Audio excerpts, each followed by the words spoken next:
All right. Hello, chat. How's it going? Hopefully well. We're back. We're playing Elden Ring again. The year is 2024, and Elden Ring is still one of the most consistent stream games to go back to because it never does us wrong. It's always here. There's however many bosses in this game that are just around that if I do them at the right time are all gonna kick my ass and give me content. There's too much. Like I can just always come back to it and it's like, yep, that's Elden Ring. Elden Ring can do no wrong.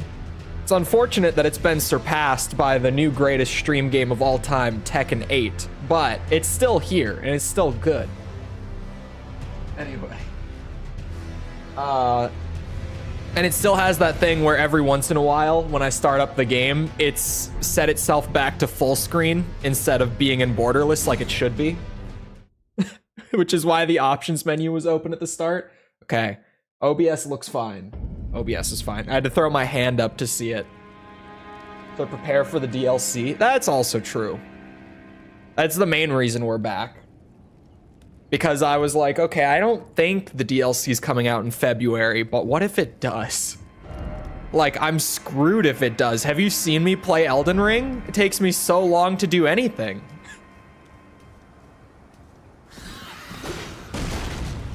If DLC actually dropped on the 2-year anniversary, I would have just been completely unprepared. Whoa. Tri-finger butt Chole. Well, I gotta move this a little bit. There. My mic arm was like covering the very little bit of my screen that I needed to see. As in the part where I can see how many flasks I actually have. No, my health, not important. But the amount of flasks I have, okay. Wow, that hit me. Stupid ass birds. I hate these bitches.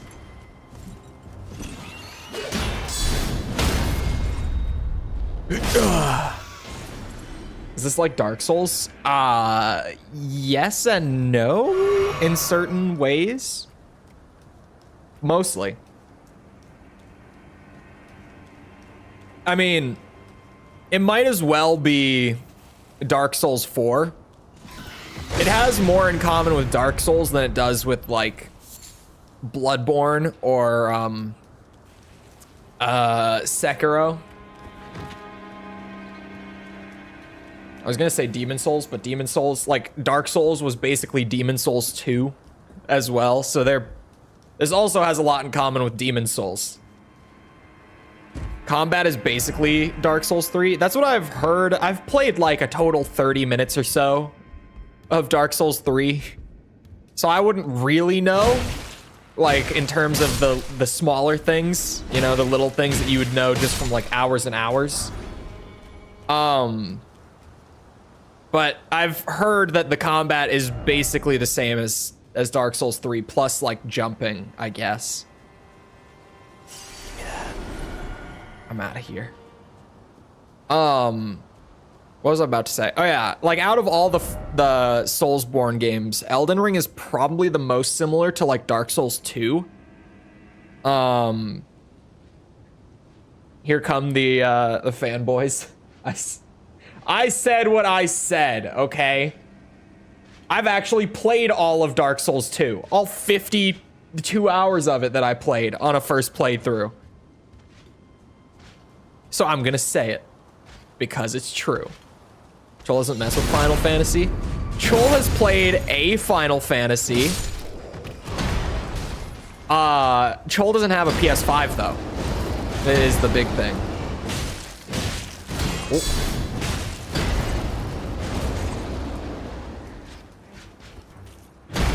There's just not enough on PS5 to convince Chole that he needs one. And especially now with with Sony themselves being like, yeah, we're in like the last 3 or so years of the PS5 now. It's like, well, now it would just be kind of dumb to spend like $500 on it, right? Just to get like 3 years of it. Especially with all of it like coming to PC anyway. Oh, too late. Thank God. Woo! Final Fantasy 1. Yeah, the greatest one ever made. Obviously. That's why we played that one. Oh, my soul pile was there. PlayStation has no freaking games. It's not that like they have less than other what's it? Like systems or anything? Because they don't. Like, they do have good games. Like, every few months, there's something on PlayStation that's like, oh yeah, it would be nice to play that at launch, but I can wait.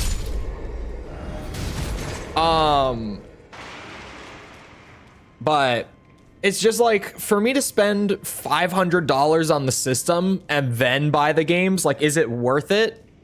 Or could I just wait like 2 or 3 years and then only buy the games and probably buy them on a Steam sale at that, right?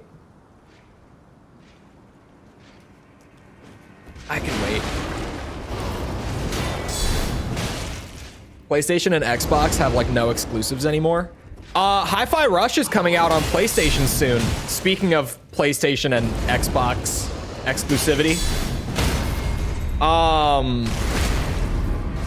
As soon as you see the graphics, brother, I'm on like a top-end PC. I'm on 4080. I got the graphics. Oh, caps. Good night. The bot has decided your fate.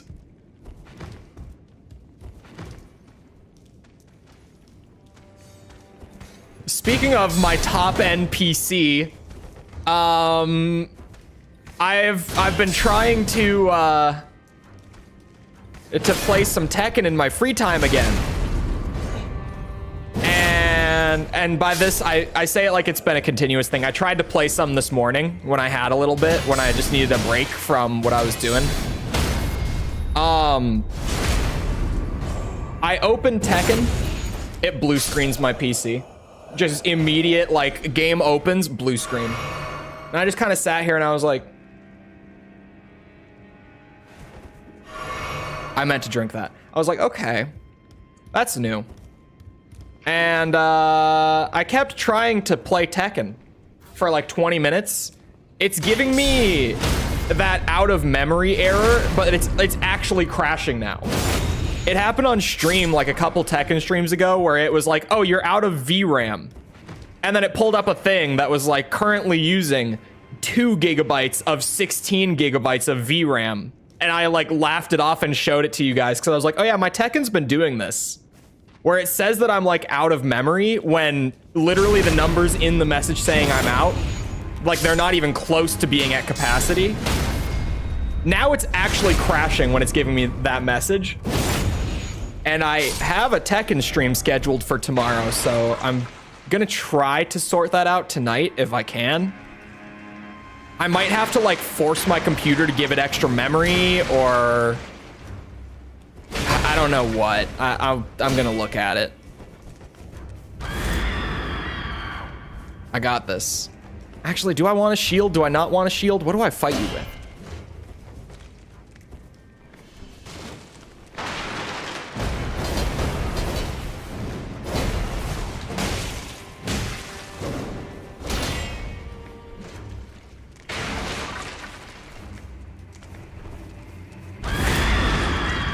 Oh boy.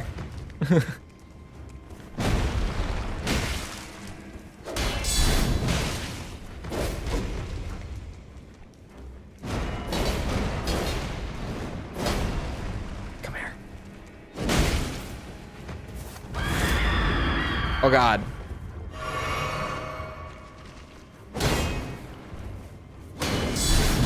Ooh, ow. Ow.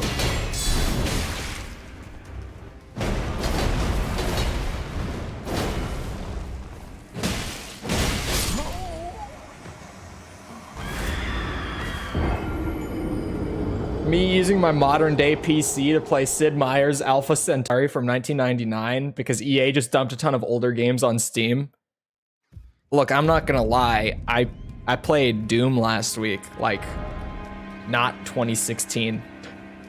Like just, you know, Doom. I played through, why can I not think of the episode name right now? The shareware episode. I took like 40 minutes and I played through it for fun. I felt like it. You know, me and my top end gamer PC, and I'm just like, I want to play Doom. Give me 3D, but it's not really 3D. That's what I bought this graphics card for.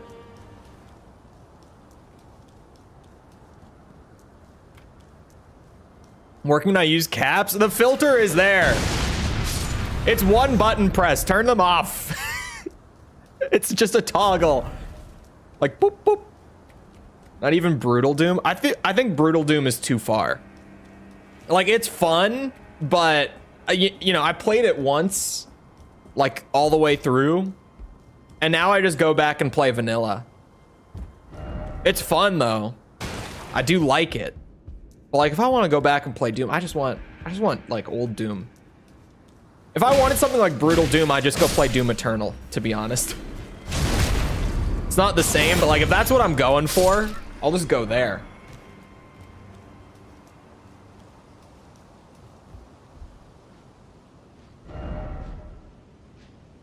Is it going to go poorly? It's going great. It's going great. I don't know why my Tekken is crashing though. I'm pissed about it. I just wanted to get some practice in. I don't know what I want to do for Tekken stream in terms of like what I want to be working on. Because, you know, I'm kind of slowly turning into like Mr. Eternally stuck in the same general rank because I'm trying to learn like every goddamn character because I'm impatient. So I kind of like, I don't know if tomorrow I might be trying to learn Reina. I might try to improve my Devil Jin. I might try to improve my Jin. We might play Kazuya. I haven't streamed as Kazuya much. And the one time that I did, I got complimented on my gameplay a lot when I was playing Kazuya. Both during the stream and after the fact. Like people who watched the VOD were like, bro, your Kazuya is actually kind of scary. And I was like, well, thank you. I appreciate that because I love him. That's my man. I've just been cheating on him with Jin a little bit. That's all.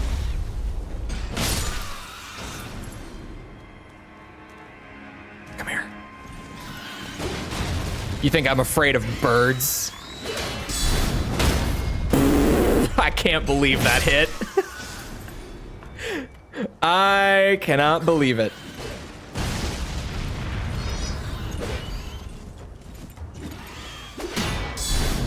Works best on PS5. I don't know what happened. Like, did they patch the game maybe and they broke something? Like, I don't know because it's new. It was randomly this morning. So I don't know if maybe they put out like a hotfix that broke stuff for me or what. Like the error has always popped up from time to time, but it's never actually crashed my game. It will be like, oh, the game needs to close because it's out of memory. But if I ignore it, the game just keeps running and I could play for hours, right? But now it's like actually crashing every time it pops up. Not much reason to buy a Switch right now either. That's also true. Because Switch, there's going to be a new Switch probably early next year. Have you updated? Oh. I updated my graphic drivers yesterday morning, actually. Now that you say that, I got the new drivers might have broken it. Oh. Because you were probably asking as like, are my drivers just super old? but the new drivers might have actually broken it. Maybe I should revert my drivers and see if that fixes it.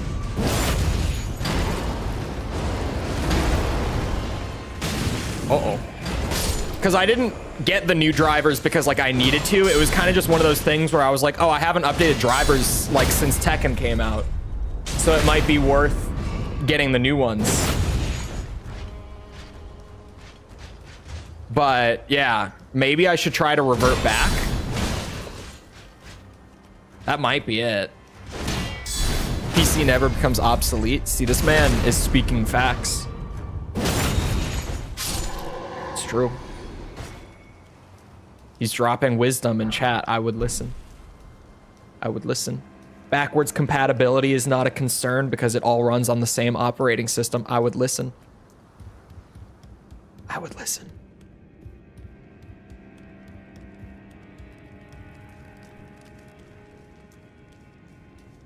If I want to play something from the 80s on the same system I'm playing everything else on, it just works. Now, to be fair, it normally takes a little bit of tweaking because those games haven't had any ongoing support for like 40 years, but they work most of the time with some effort. You can get them to work, is the point. Thoughts on emulation? Emulation is very good, very necessary.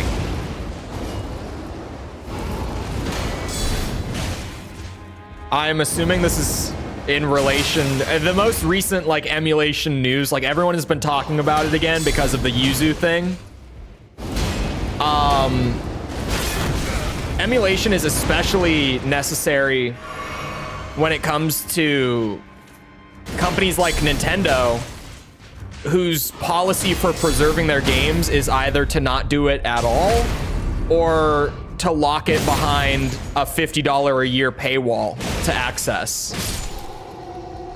A subscription model paywall, not even like a one-time, like a subscription model. Legal emulation, yeah. Like piracy is bad, but emulation is great.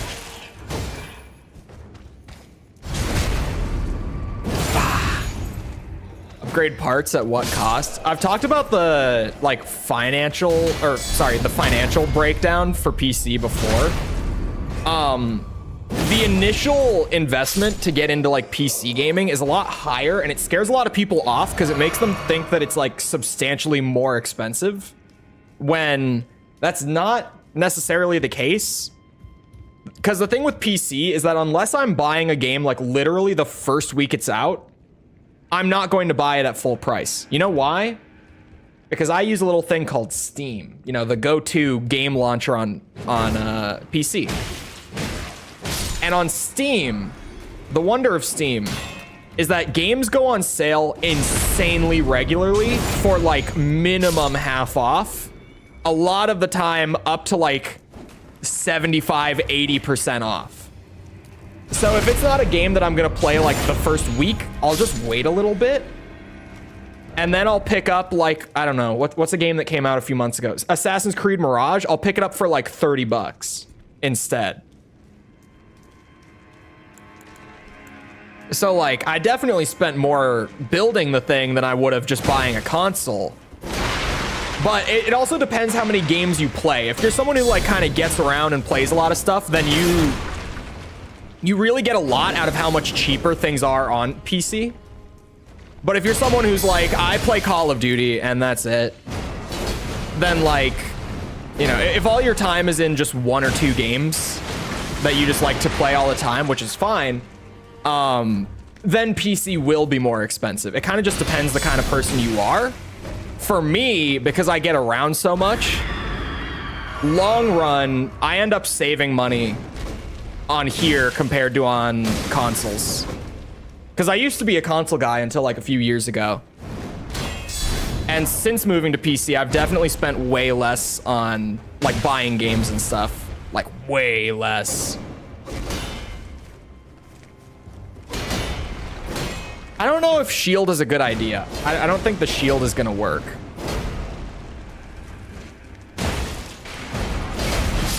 And I'm dead.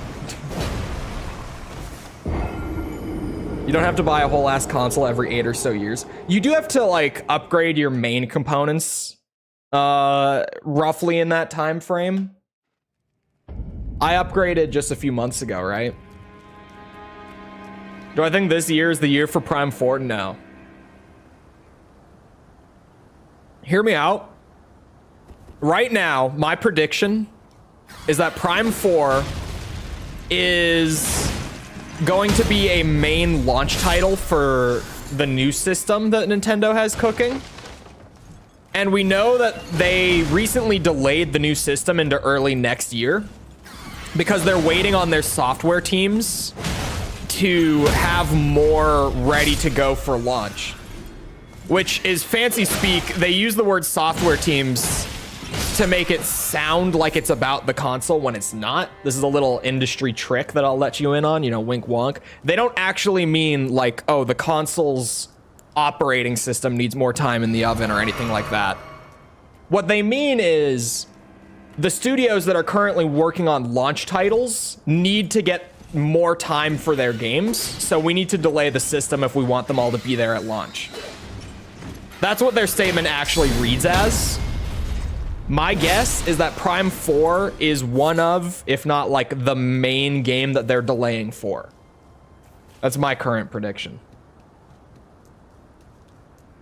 Because I know that they were just hiring for, I can never remember the studio's name, but I just saw them put up job listings for designers and stuff like only a few months ago.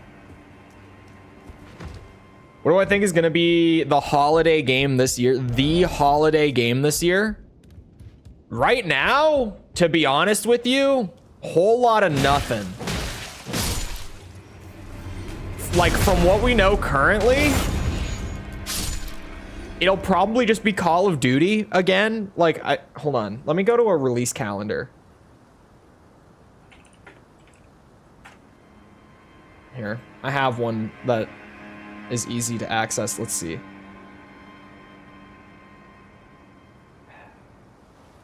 Yeah, currently, chat, there are no game releases that are publicly scheduled for December or November of this year. And there is one game release, and it's a Switch port of a game I've never heard of, slotted for October. Like, the entire last 3 months of the year, there will be. It's true that there will be, but like right now, there's literally like no info to go off of. Obviously Call of Duty will come out like October, November. And unless there's some crazy exception, that will normally be like the best seller for the holidays. In terms of Nintendo, I don't really think Nintendo has anything cooking, if I'm gonna be honest with you. They dropped a Mario game last year, like a mainline Mario game. They dropped a mainline Zelda game last year.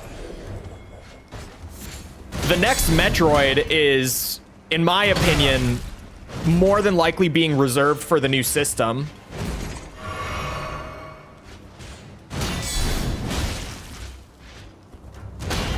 Pikmin came out last year, new Pikmin, and those are like once every 8 years, so that's not gonna be for a while.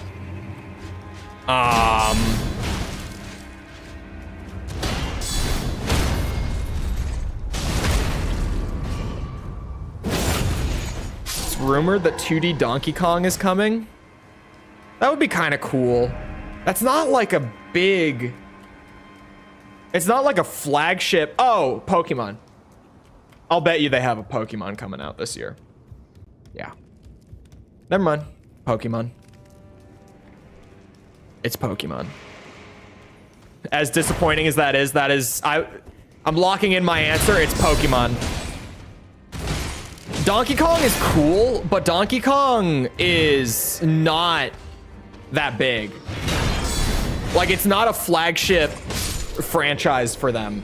At least it hasn't been for a really long time. Like, we're talking, you know, since the 90s, it hasn't been. Oh God, I hope not. Hey, there's at least one Pokemon game a year, and it didn't come early this year, so that's... You know what that means? It means it's coming late this year, baby. There's always a Pokemon game. If Nintendo's big holiday game is going to be a 2D Donkey Kong, it's going to be a slow year for Nintendo.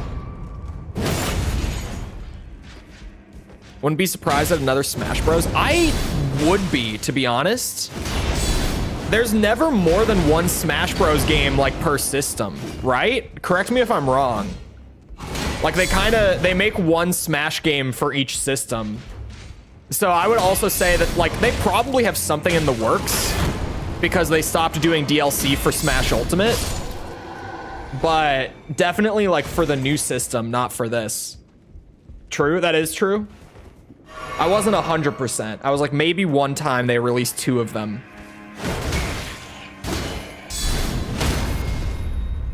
I mean, it kind of makes sense because like Smash hasn't really changed much for like, I mean, since the Wii U one. Like the Switch one was basically just the Wii U one, but expanded. And the Wii U one was basically like, let's just go back to Melee and add more characters because people didn't like Brawl that much. Like Smash really, like it's great. I love Smash. It's not shade at it or anything, right? But it really doesn't change a whole lot. So I wouldn't expect it to be anything crazy. People didn't like Brawl. Well, casual players thought it was fine. Like I played Brawl and I liked it like with friends and stuff when I was younger. But like the super hardcore Smash community, Brawl is like the black sheep of Smash Bros. It's the bad one. I always try to fight this bitch and it never works for me. I've killed it before. But every time I really sit here and I'm like, is this worth it? Is this worth it?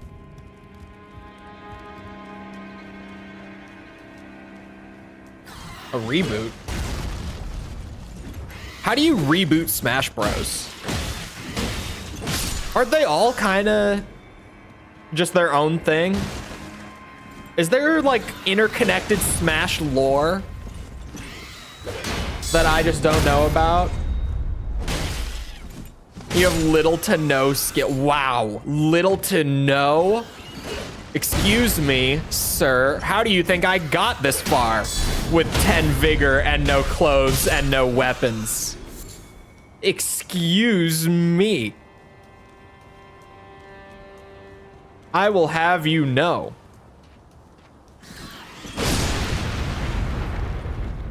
Oh, I read it as little to no.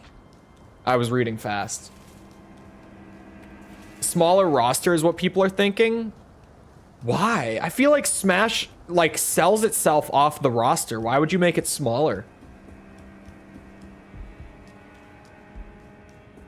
It's like I mean, that would be like saying that the new Budokai Tenkaichi game should have less characters than like BT3 did. Like, why would you do that? You could, but why? Means way less legal work. I mean, yeah, it's cheaper to produce for them to not like pay for crossovers and stuff. But semi-level 1? Well, I'll have you know, I have 20 intelligence and 24 faith, sir. I will have you know, I am not level 1.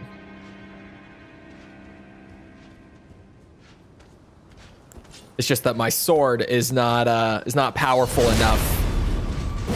Oh wait, that's right. Depending on the type of enemy, my sword could be stronger than the club. I forgot. For that guy, it dealt like almost double the damage the club was dealing. I think the club is stronger against him, probably because of the armor. He must have like some slash resistance or something because of it. Yeah, club is stronger against this guy, but that guy, the sword was stronger, like way stronger. Equals more quality, I guess. Generally, I would agree with you. However, first off, we're talking Nintendo. Second off, my new favorite fighting game of all time, not just like recently, like my new favorite fighting game ever is Tekken 8. Just came out. 32 characters on the base roster. Each of them have a move list that's like 200 long. They all have like at least 1 or 2 stances. Most characters that I play have like at least 4 different throws.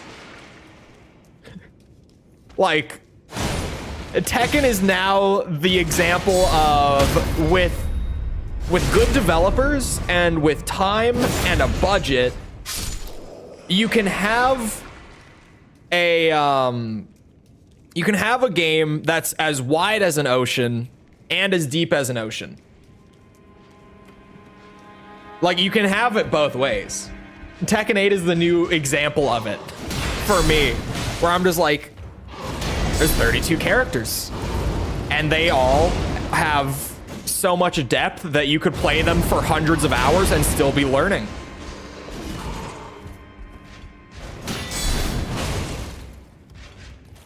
Is Tekken 8 better than Sonic Fighters? Yes.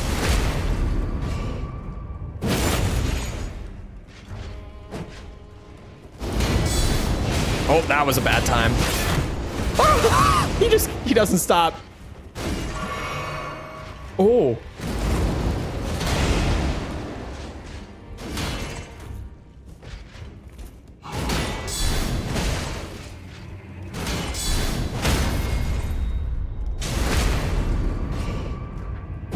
Has set a new standard. I feel like it's set a new standard just for fighting games, like not even for Tekken games. It's just like, yeah, if you're gonna release a fighting game now, like you're gonna have to get compared to Tekken 8. It's just insane how content rich the game is, and how like the game has its balance problems. But on the whole, like, the weakest characters in Tekken 8 are like B tier characters. Like, they're not even weak, it's just that they're not strong, right? Like, the balance is pretty good aside from the handful of characters that are just really, really strong.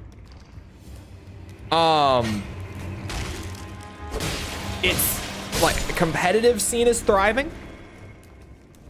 Casual scene is thriving. It's like the best-selling fighting game that's not a Mortal Kombat game in years. Like, it outsold Street Fighter 6, it outsold Tekken 7. Obviously, at this point. You know, you just go off of, like, Tekken 7 reception, Tekken 8 reception. Like, 8's gone a long way. It makes Street Fighter 6 look shallow. Yeah, and I loved Street Fighter 6 when it came out. Some people were here, what was it, last June? I started panic rolling. When Street Fighter came out, I loved it. I had a blast with it. But now that Tekken is here, I'm like, I can't go back. I can't do it. Heard they added Baki and Yujiro into Tekken. You can certainly cosplay them. They're one of my buddy's customizations for Feng Wei is Yujiro Hanma, and it's just incredible how much it actually looks like him. Like, it is so close to just literally being the character in the game. It's actually pretty awesome. I made a custom Jin that it's Super Saiyan Goku because his hair goes like straight up. So I made a custom Jin that's Super Saiyan Goku, and it's pretty good. I showed it on stream a little bit the other day. It's not anywhere near as like uncanny, but it's a pretty good one.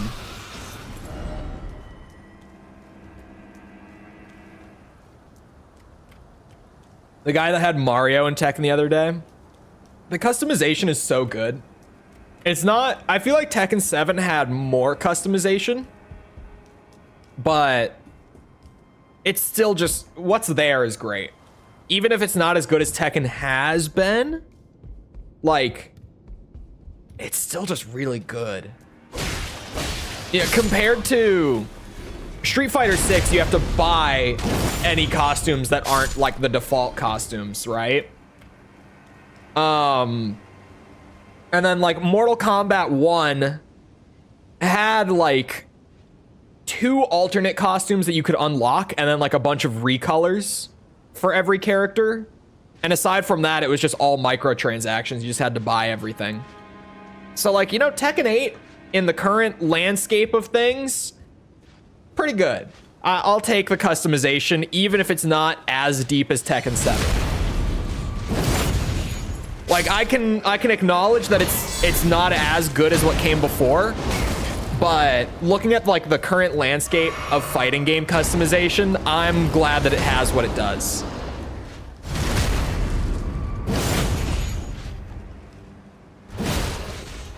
I have to go to a meeting and miss Elden Ring stream. Because Cole now starts stream an hour late. I gotta play catch. Videos are a whole day behind, man. Need to get steps in. See ya. All right, Unicorn. We'll see you around. I have to pay attention. This is like a avalanche. 3 messages in a row. Oh God. Also, pay attention in class. What? This is an unheard of concept. Uh-oh.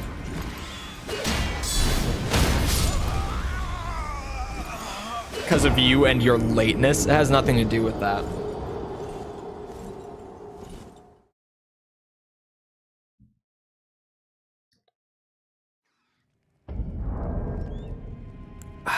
You know, chat, I've been trying to avoid it because it's like the staple Chole thing that I do. But at this point,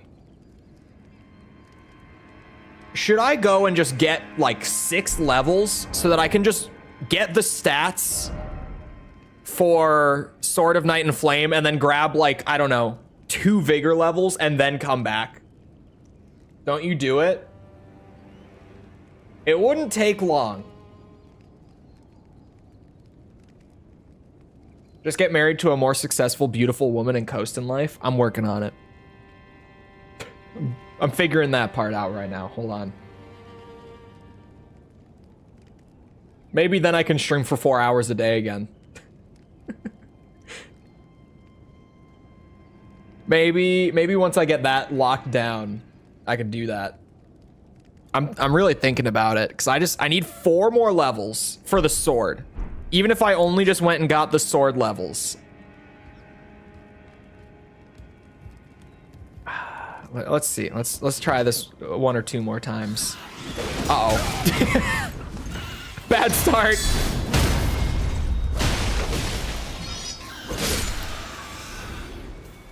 Give me that.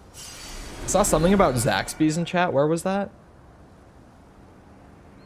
Can't live off of Zaxby's and 300 steps a day. You can.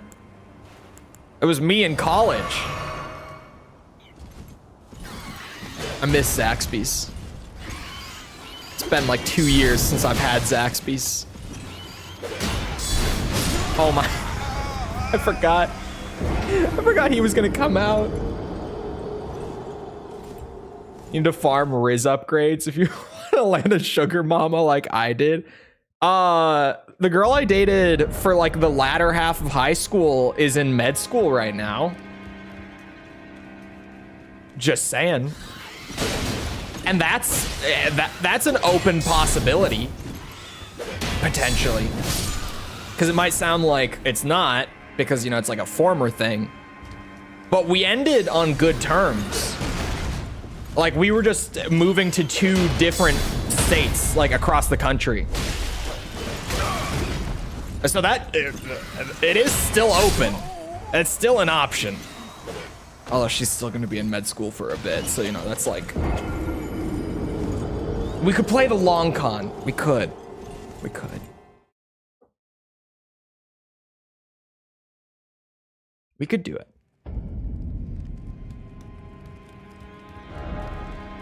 It's a possibility.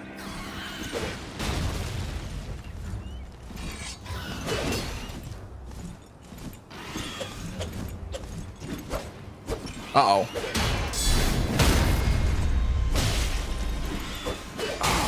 Ow.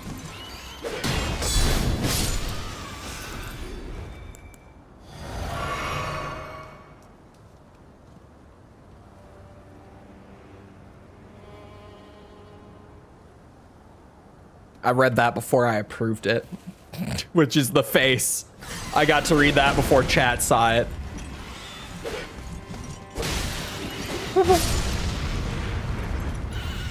I mean, how can you compete with a specialist in tantric experiences?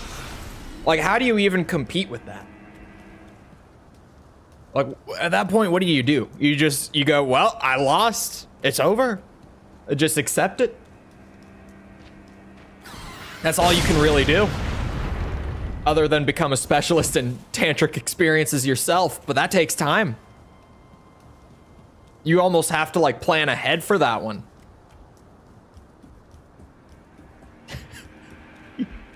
How do you compete with that? What does that even mean? In all actuality, I can't. I'm trying to piece together what that even possibly could mean.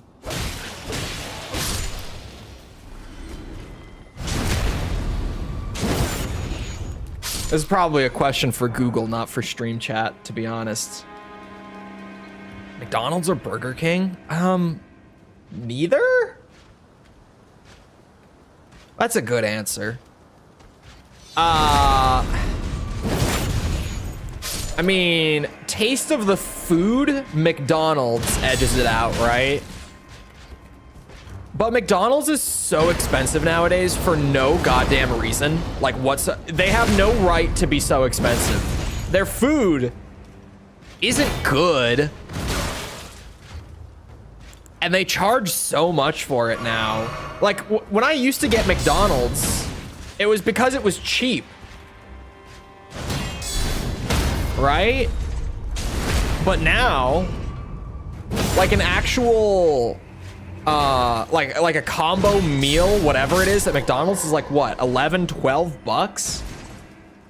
Why the fuck? Well, like, why would I do that? Why would I do that?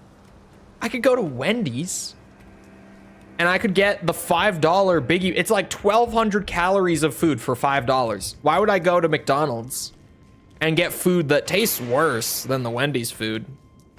And it's less food for like double the price. Why would I do that? I haven't had McDonald's in years just for that. Burger King's got good value. Burger King doesn't taste great either. But you can eat a lot for very cheap at Burger King if you are smart with it. If you really start min-maxing how much you can get out of how little money, you can get shockingly far at Burger King, let me say. One of my exes really likes Burger King. It was her biggest red flag, I know. Before anyone is like, what the fuck? That was her red flag. So I learned the ins and outs of the Burger King menu for a time. Oh, God damn it. It's very inconsistent. It's really based on location. Some of them are good. Some Burger King locations are good, but I feel like they're kind of a rarity. I feel like most Burger King locations aren't very good. But I really... I'm trying to remember what it even was. There was this one burger that had like onion rings on it and like barbecue sauce, I want to say. And I think it was like $1 to get the burger. Like just straight up $1. And this wasn't like a long time ago. We're talking like, this was 2022. This was like 2 years ago. This was when I was living in Florida. And so I could go and get like 2 of those for $2. And like, that was pretty good. Like I was pretty satisfied having 2 burgers. for $2 because they weren't huge. They weren't like full-size burgers. They weren't like kid size. They weren't tiny either, but they weren't like big. It's hard to describe. My local one is very poor. Here in Minnesota, a lot of the Burger Kings actually closed down like while I was living in Florida. So most of the locations that I went to when I was growing up here just aren't here anymore. There's one that's like 15 minutes away. That's not bad. But I'm not gonna drive 15 minutes for Burger King. That's for damn sure. Even if it's a good Burger King, I'm not doing it. Smash Burger? Smash Burger, I haven't had it a ton, but it's pretty good. I like Smash Burger. I think they got tasty burgers. Isn't Smash Burger the one that does like the garlic fries or whatever it is? Am I right about this? Hold on. Is Smash Burger on DoorDash? Is there one close enough to me to where I can just look at this real quick? Is this what I'm thinking of?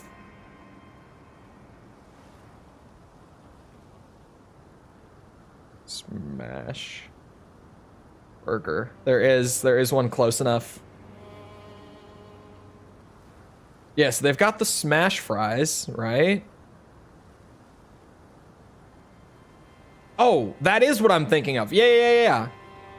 So Smash Burger is the place that has like the fries that they toss in rosemary, garlic, and olive oil. And those fries go very hard. Those are some delicious French fries.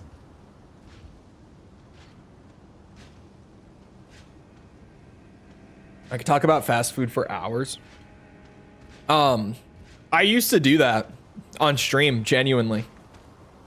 When I was living in Florida, I was eating so much fast food back then. I became known as a bit of a fast food connoisseur. It was like my passion at the time. And I was also on a budget. So part of that was like, how much good tasty food can I get out of like the tiniest amounts of money? It was like a game to me. I was very passionate about it.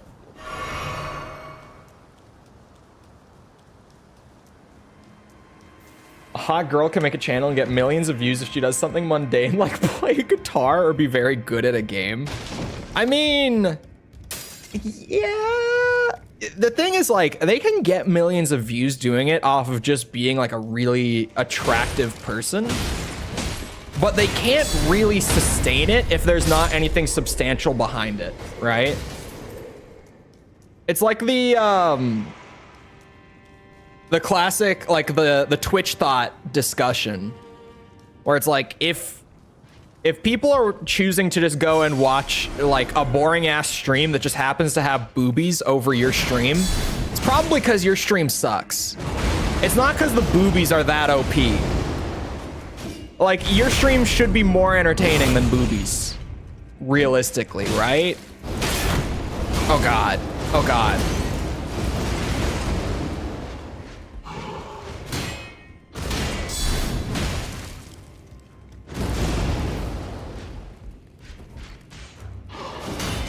Gimme. Oh, that's not, I waited way too long. There it is. They do stagger in 2 hits of the club, but it's gotta be pretty close together. Pull the shirt down a little. It's not that kind of shirt. This is actually my Thunderballs shirt. I was like, what is it called again? You guys know that picture of the monkey that got turned into a statue? It's a monkey who has like the most gigantic balls ever. And he's like chilling, like he's kind of laying in, like he's just laying down, chilling. And his balls are like hanging out between his legs and they're massive. If you've seen the picture, you know what I'm talking about. It was like a meme picture that floated around for a while. and some artist in like Europe somewhere, I don't remember where, made a statue based on the picture. It's a t-shirt that has that monkey. It has that picture on it. And it's on the front, it's just like a tiny little one that says Thunderballs and has like the picture on it. Like it's this tiny little logo on the chest. But then on the back, it's like the full back of this shirt has that picture. And I think it says like, look at the nuts on this fella or something. This is not my sexy shirt. That's for sure. It's a great shirt though. I love this one.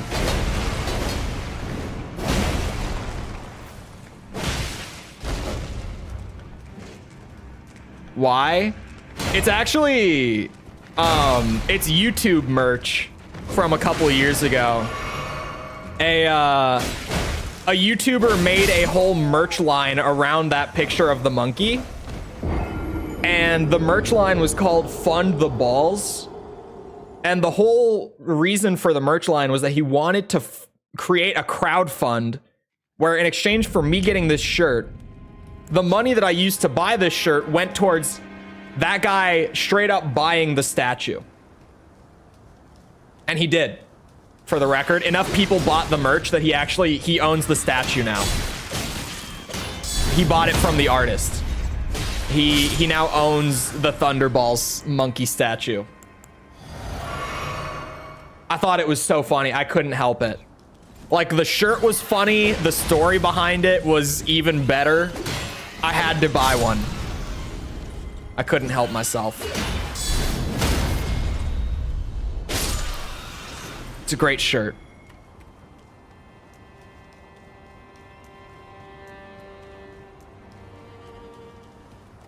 I wonder if I could find the picture of the monkey. I'm going to. I was like, should I? I don't know if I should.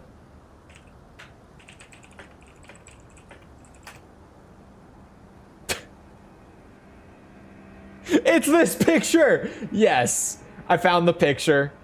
Oh my God. Okay, wait. Instead of showing the actual picture, I found the statue. YouTube can't be mad at me for showing a statue. A sculpture? Can't be. I'll show you the sculpture. Then I'm 100% safe. Here is the sculpture of the monkey. This is it. This is it right here. This is the statue that said YouTuber now owns because I bought this shirt. I am so proud of this. So incredibly proud of this, if you couldn't tell. It's huge, too. Oh God, why? It's based on an actual picture. Like, the monkey's nuts are actually that big. In the original photo. It became a meme. I now also have monkey with giant nuts Google Images search in my search history. My FBI agent's gonna love that.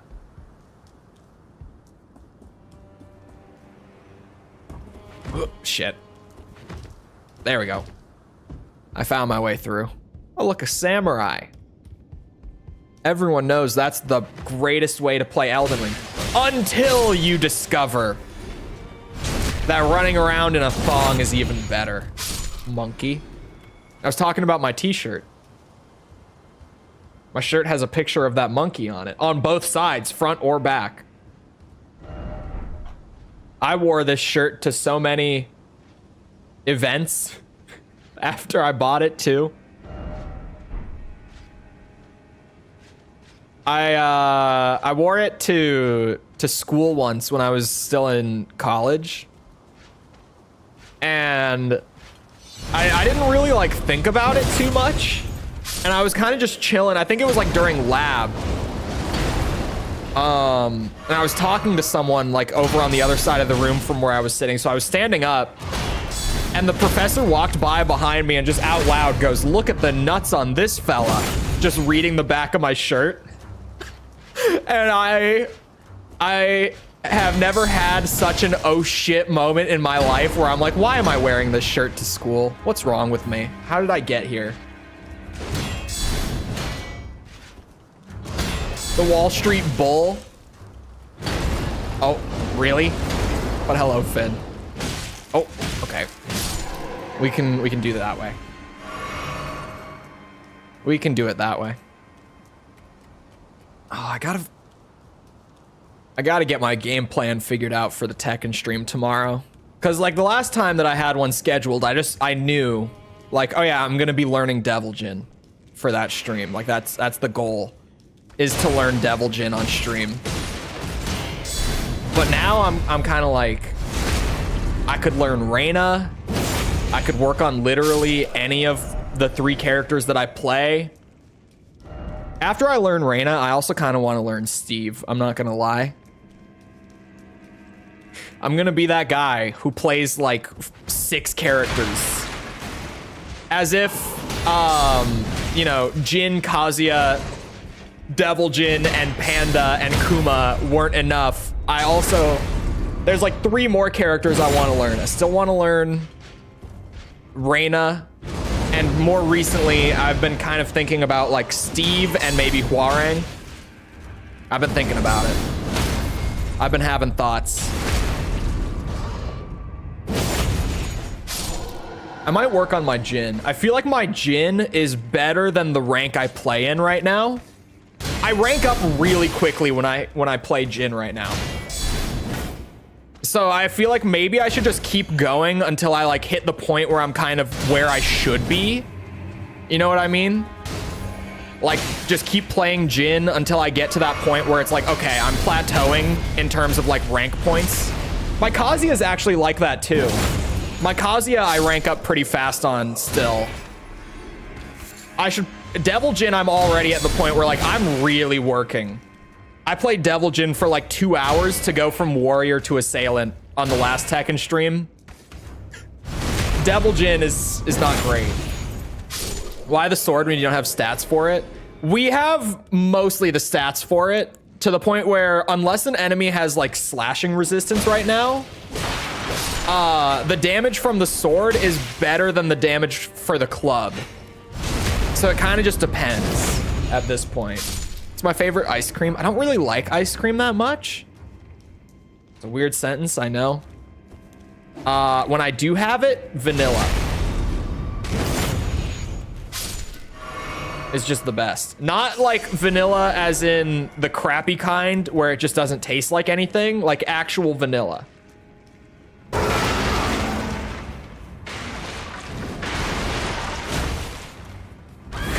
Ooh, ow.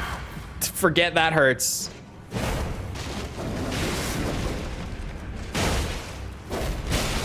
Oh, come on. I think this is a bad idea, you guys. I don't think I should be fighting this thing. I think I should maybe just leave it alone. I think I have a skill issue.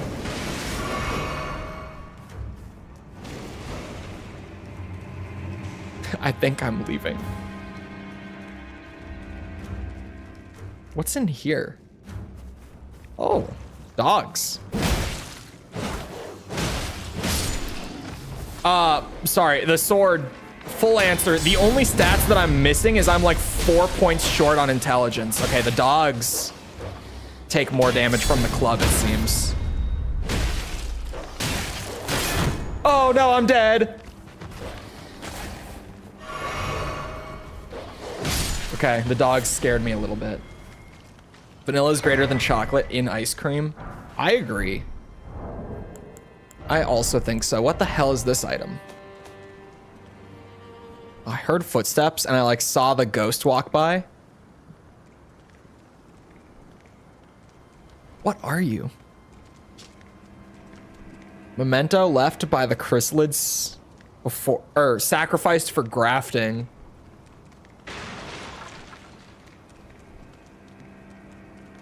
What is this item? Elden Ring nerds in chat, where are you? What is this? What did I just pick up?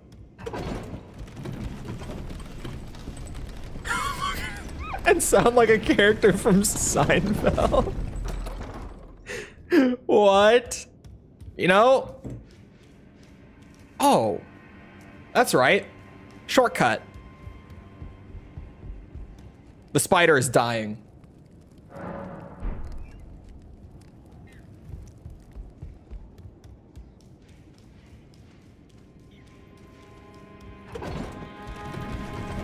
Seinfeld one is new.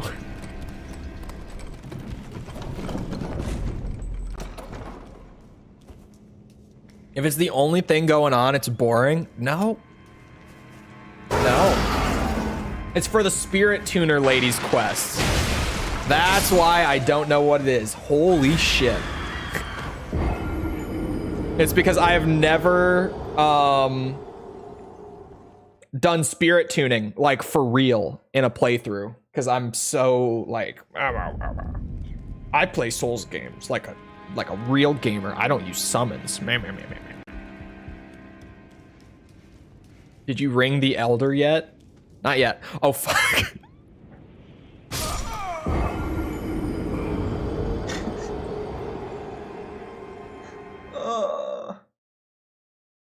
I think that's the most Chole thing I've done on stream so far today. That right there.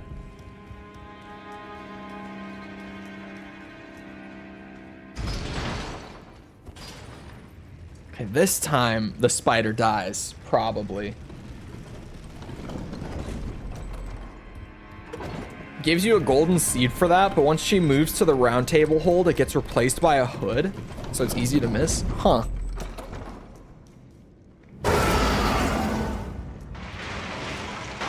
I'll take a golden seed. Uh-oh. Oh god, Mikkel and Finn in chat at the same time. Everyone, avert your eyes. I'll keep reminding people. Hey. I beat Elden Ring. My first playthrough, I used Rivers of Blood and Moonveil, but I swapped it out for Rivers later. And you know what? It was a good time. I had a good time with those.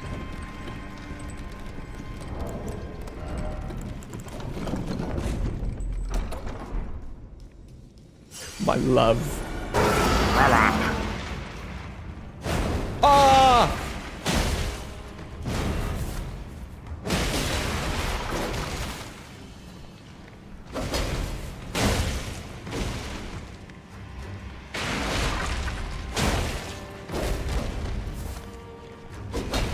I got this. Surely.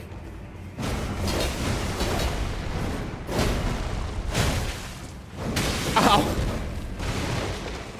No, please. Oh my god.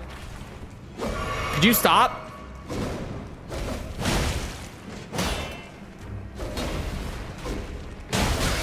What?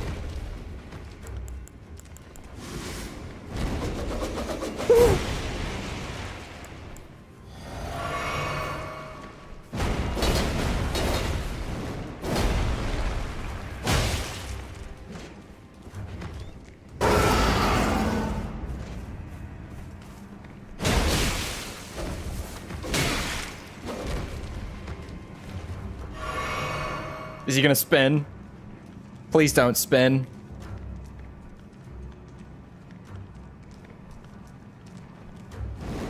Why is my lock-on going up there? I'm trying to... There we go. I was trying to flick it back to this guy too, and it just wouldn't.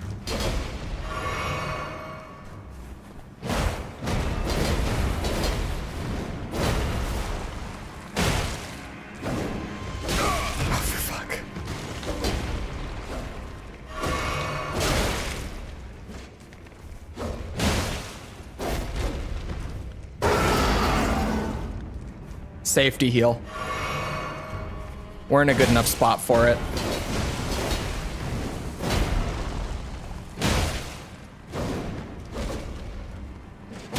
Never choke. Oh my god. Bad timing to say that. Safety heal.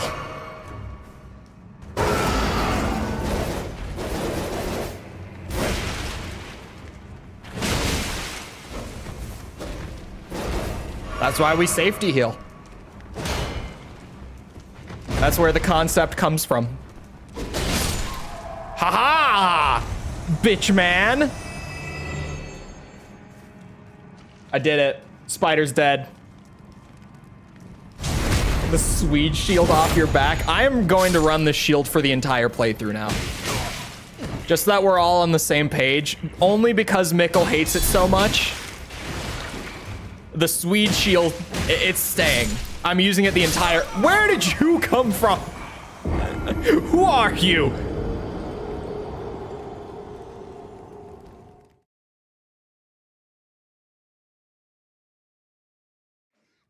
After I beat Elden Ring, I started watching streamers and was shocked by how many used one of 3 weapons. It was really sad how the spirit of true discovery and exploration was not observed by people. I was using a regular sword with flame infusion. You say the spirit of discovery is dead, and then you're like, oh yeah, I used a normal sword that I put fire on. I say that those people were using a magic katana that shot lasers, or a different magic katana that shot blood.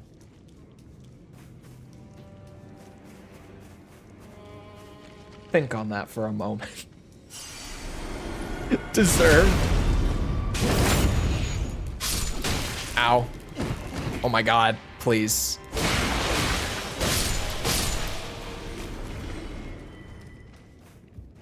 You.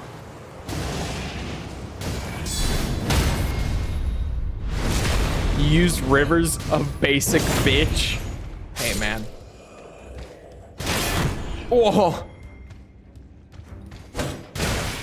Bro, okay, because he did the kick thing to me, I know it's not a kick, but, you know, he did, like, the stance break thing. I tried to do it back. Like, Dark Souls muscle memory kicked in. And I went for a kick of my own to try to break his guard. That was really weird. I haven't even played Dark Souls in so long. Why did my brain go there? Ah... Progress. I used double twin blades because they looked cool.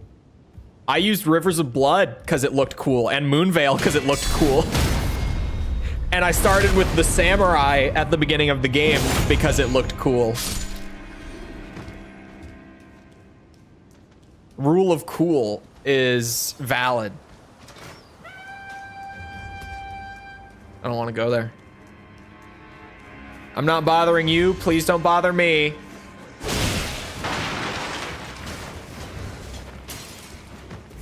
I don't like the rats. I mean, I do like the rats because I love that we're still using the Dark Souls rat model and I've never gotten over it.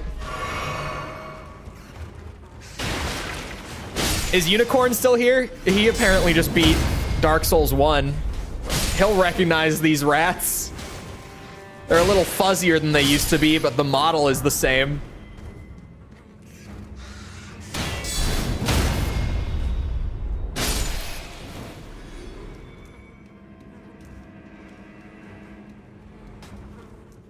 Did something just shoot at me? Wait, what? I went to like check for items. Did I just get shot at? Oh, I absolutely did. He's walking away though. They're in Dark Souls 3 as well. I love that they just keep using them. Do I have a key? No. That's unfortunate. Oh, I didn't even see the Chole wig until just now. My bad. I had to say rule of cool.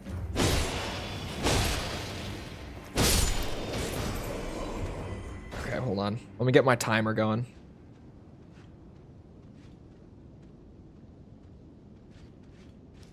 There. Unfortunately, I don't have my katana. Ugh. Got your ass. Oh my god. Okay.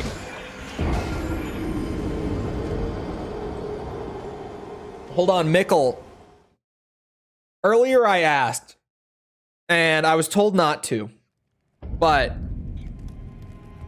Mikkel is the Elden Ring guy, right? I need 4 levels of intelligence for this sword to be at its potential, right? Do I just go to the Caelid spot real quick and spend like 10 minutes getting them, and then we go back to doing things normally? I won't spend a long time there. Just, you know, real quick. What is the magic scaling on the sword? Upgraded? I have no idea. Right now, D. What level? 29. Because it's all in faith and intelligence. Actually, I had to put 2 into strength and dex, respectively, as well. But like, it's all in faith and intelligence. I've put 14 into faith and 10 into intelligence so far. I just need 4 more levels. Oh my god, don't kill me. Oh, I need those souls. Please have mercy. I mean runes. Sorry, I'm a boomer.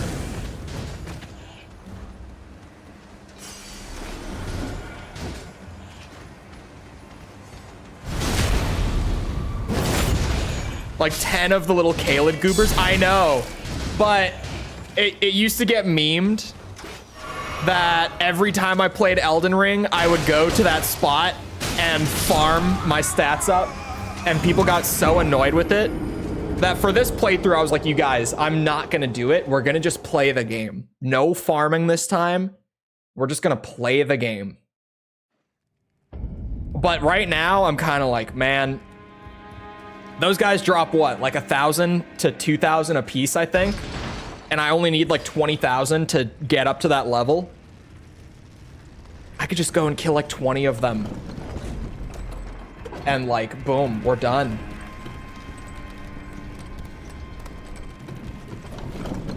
You'll get an additional 22 if you only 22 damage? Really? But Mikkel, also the ash, right? Right? Which of course I would never abuse, but like,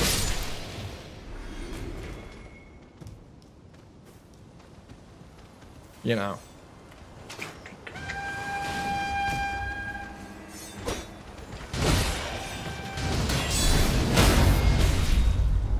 I love that sound. That's a good sound right there. Where are my runes? Before we get killed by the horde of enemies on me.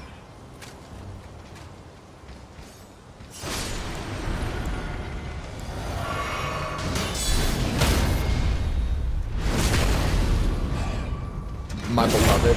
I do like Scarab. I often don't have it because I'm a DPS fiend. But it's great. Ow, ow, ow, ow, ow, please. If I clear this once, then I'm Giga Chad enough to keep running past you. Why even use this particular sword? A, it's just my sword for like the early game to be on theme with the build and like where it's going. B, for late game Elden Ring, when the holy damage is going to be just dick, because everything is like 80% resistant to holy damage or whatever it is at that point. I have a backup in this sword.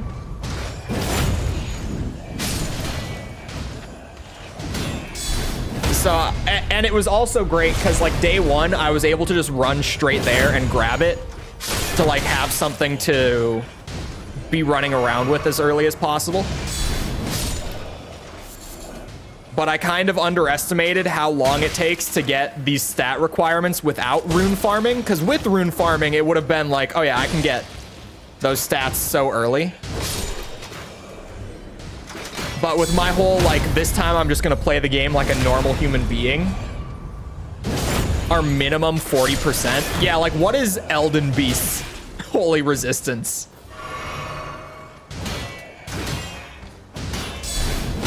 Or Radigan's, or Malekith. Malekith, is that right? That's his name, right?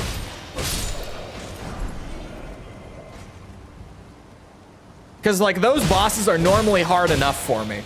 Not Elden Beast. Elden Beast is kind of, you know, pushover, but the part about Elden Beast that I hate is that I have to do it immediately after Radigan with no refresh on the flasks or anything. That's the issue with Elden Beast more than anything. If it was just on its own, that would be like the easiest boss in the game. Genuinely, like out of the main bosses that you have to kill, Elden Beast would be the easiest one. I'm not even bullshitting. If you went in with like full flasks and you had like a Sight of Grace for it, and you didn't have to do Radigan every time. Malekith is 80%. Okay, I thought the 80% was legit. I didn't think I just pulled that out of my ass. I thought one of them had it. But yeah, like for Malekith, I don't want to use like pure holy damage. Otherwise, we'll be there for like 10 streams. I can just whip out Sword of Night and Flame at that point, which will also be getting some good scaling as I just play the game, like using the build as I kind of intended it to begin with, because it does get faith scaling as we go. All right, the big omen, man, come on.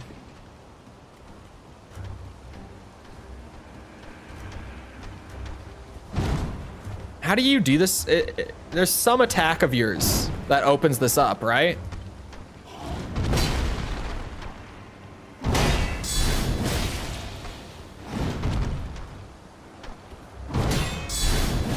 Bad idea.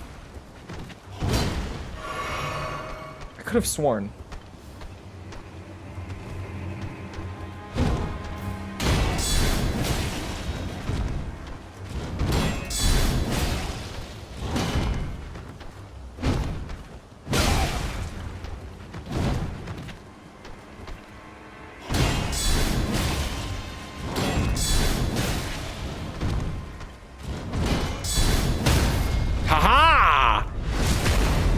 Do it.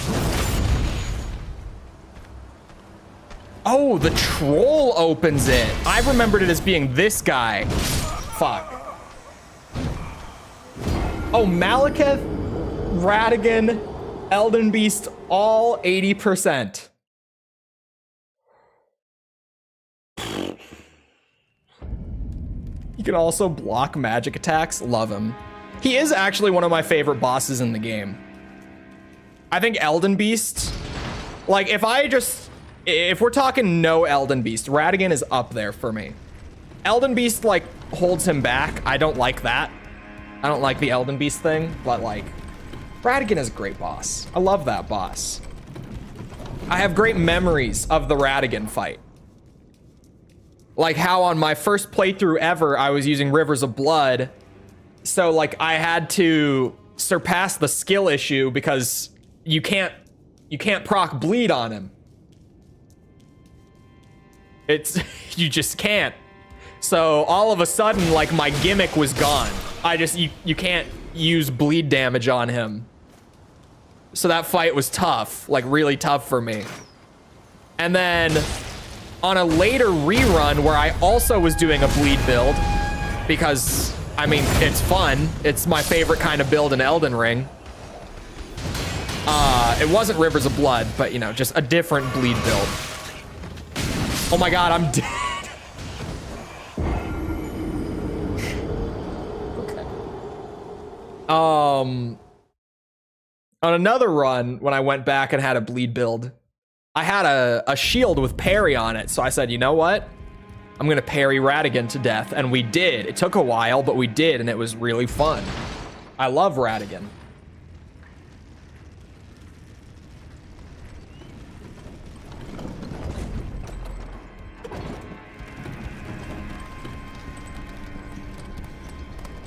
Best boss in the game is Godfrey. I think the actual Godfrey, like Hoaraloo, that fight is probably my favorite as well. I would agree that that is my favorite Elden Ring boss. Radigan might be my second, like excluding Elden Beast part. I think Radigan might be my second favorite. He's just fun. I've always said too, and a lot of people think this is a stupid ass take, but Godric is like somewhere in my top 5. Not because he's difficult or anything like that. I just think he's a really enjoyable fight. Like, I have fun fighting Godric.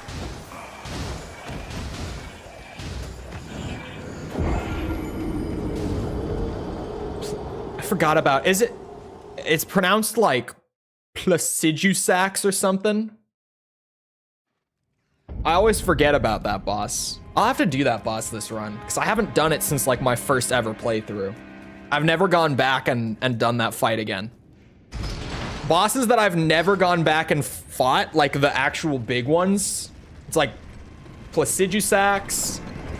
I never went back and did Melania a second time. I just never did it. I want to do that on this run too. Are there others that I just have never gone back and fought? I don't think so. I think those are like the 2.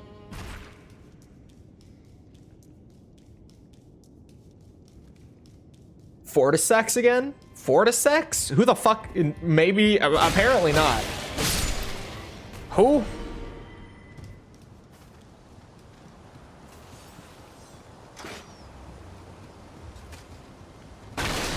That doesn't crash my graphics card? What?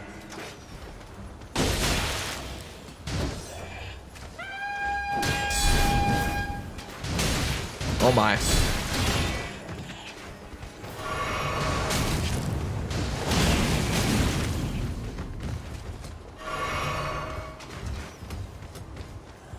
Oh, no, I didn't go back and do that again, no. My bear is still at the vet from last time. Hey, man. I don't know who I'm gonna be playing on Tekken tomorrow. Right now, I'm pretty, like, I'm between Reina and Jin probably for who I'm gonna be playing tomorrow. Maybe both. I might do like 50-50. I don't know. I don't know what my plan is tomorrow exactly. I know we're playing Tekken. I've been trying to think of like some sort of way that we could incorporate Panda into like a chat engagement sort of thing.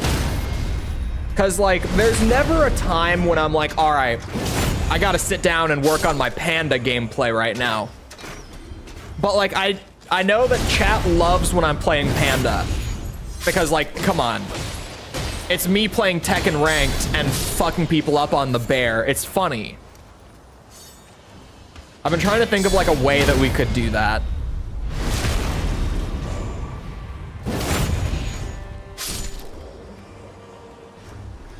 Have you done Radon? All the R names. Radon. Radon is the one who falls from the sky, right? Because yes. Oh, you know who I've never done post first playthrough is Moog. I never went back and fought Moog either. That's actually someone who I haven't gone back and fought, is Moog. And I am a strong believer, based on the DLC trailer, that beating Moog is going to be like the prerequisite to enter the DLC. I'm like 90% sure that's going to be the case. Yeah, I fought Rykard a few times. I've normally gone back for him. The horse is called Leonard. Is it actually? That can't be canon. There's no way. I don't believe you. I just don't. Did you beat both Moogs? On the first run, yeah.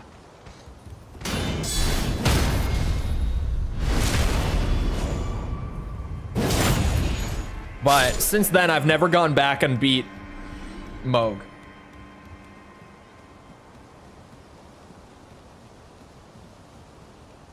I don't really bother going for them too often. I don't remember why. I remember that there was something I needed in Volcano Manor on like a couple of previous runs. Like there was something that I was already going through Volcano Manor for. So I was pretty much just like, yeah, screw it. If I'm here, I might as well go fight him because he's cool.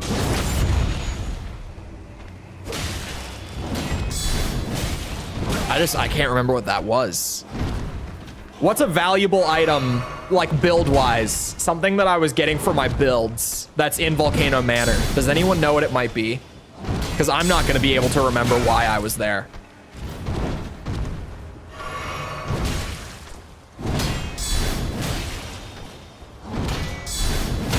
There it is.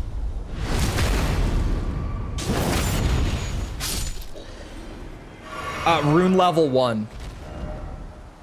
Mikkel did a rune level 1 run. Probably smithing stones? I don't think so. The entrance, or will that be a spoiler? I mean, if it's confirmed somehow, is it through like a leak? Is there like a leak that, you know, in quotes, confirms it?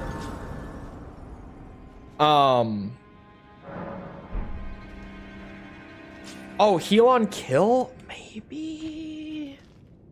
I don't know. Maybe though. Maybe that is it, actually. What sort of super weapon boss would you like to see? Something new would be like my only thing, really. Because the more of the Ace Combat games that I play, the more that I'm like, these super weapons are great, right? But they kind of just keep doing the same archetypes at this point. So more than anything else, just something that they haven't done before would honestly be my answer.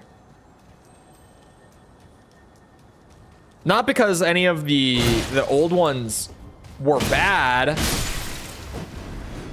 but just like, you know, I would like to see something new. Like, I've seen Giant Railgun a few times. I've seen Flying Fortress more times than I can count. Give me some new shit. Give me something I haven't seen.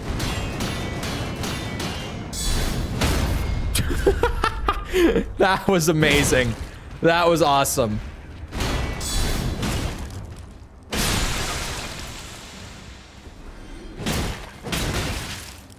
What makes Ace Combat is the super weapons. I'm not saying they shouldn't be there. I'm saying there should be something that they haven't done before.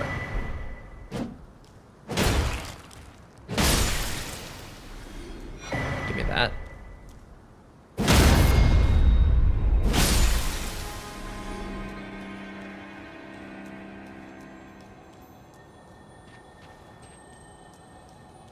What am I hearing?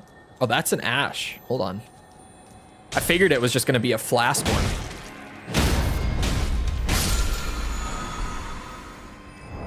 Stormcaller. I actually did have, oh, that's why. I was like, why did I take off Crimson Dagger? It's because I went for general boosted damage with the light equip load. And Erdtree's, is it favor? Yeah, Erdtree's favor is just, yep. Very helpful. Very good. A weather control facility that calls lightning. Dude, if they had like a... That could be great. That could be great.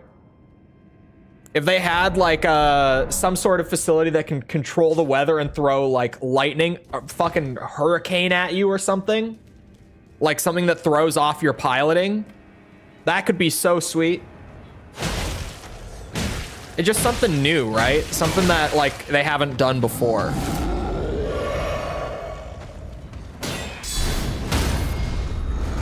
Nope, not getting hit by that.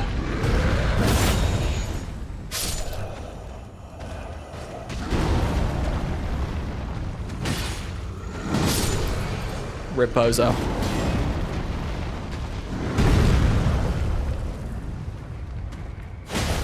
Oh, wait, this guy opens the thing.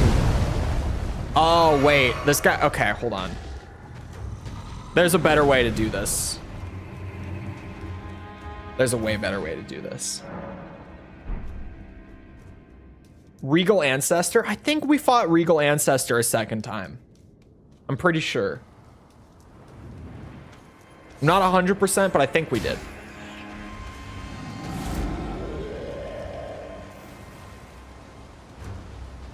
We're gonna just run back and we're gonna clear the path out so that I don't have to deal with all this while trying to lure him over there. Oh, I have to fight the Omen again? He already followed me this far? Oh my god, he's still coming too. Uh-oh. Okay, new plan. New plan. We're gonna start here. We're gonna start here, and then we're gonna work our way up. New plan. We're gonna start with you two again. Oh my god. Bozo? This is not Bozo. This is me doing things properly, safely.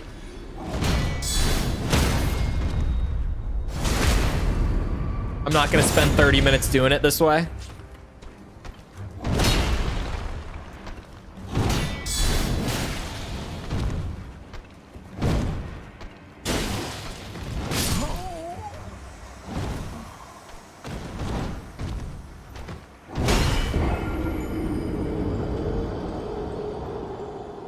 Light roll, but getting hit. You know what, Mikkel? I'll see you in the Tekken lobby tomorrow. I will. I'll be planning on it. I'll be waiting.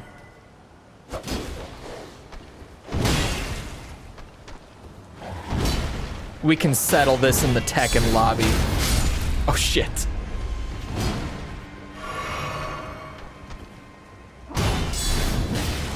Ow.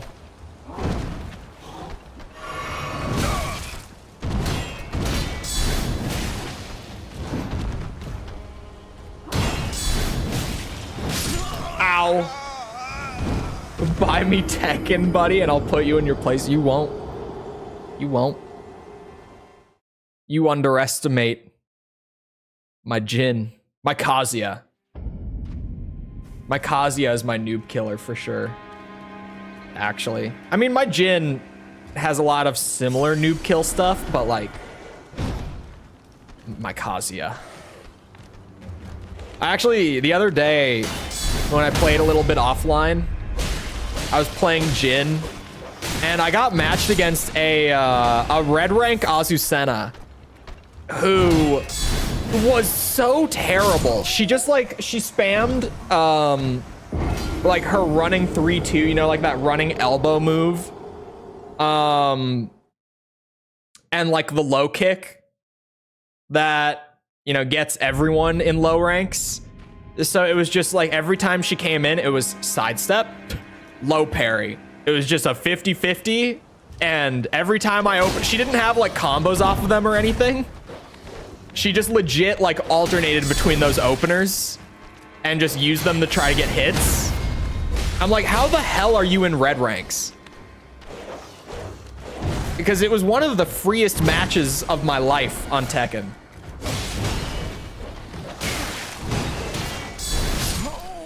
It gives me faith that I will get there quickly.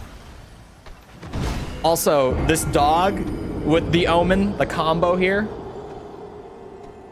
it's not working well. Is parrying good for Omens? The what's it? Guard counter works great. If I throw that on.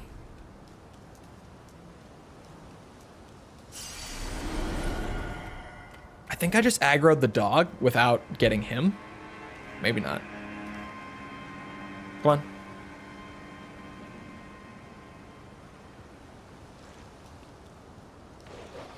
Damn it. You can't get one without the other, can you?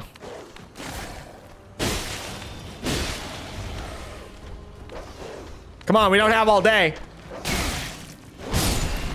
That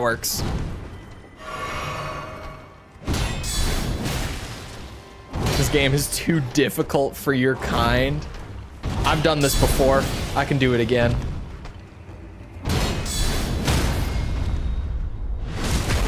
They're fairly easy to parry. Well, they do call me the parry god. Hold on, let's see. Oh yeah. They might be. Oops.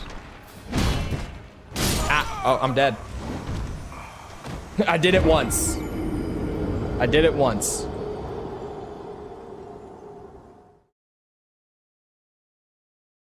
Did it with Baby of Blood. You forget the Musketeer playthrough. You forget how legendary that shit was. As long as you're not bad at it. Like I said, they call me the parry god. You can clearly see why. You know, I'm built different with these parries. I do it like no one you've ever seen. Thank you.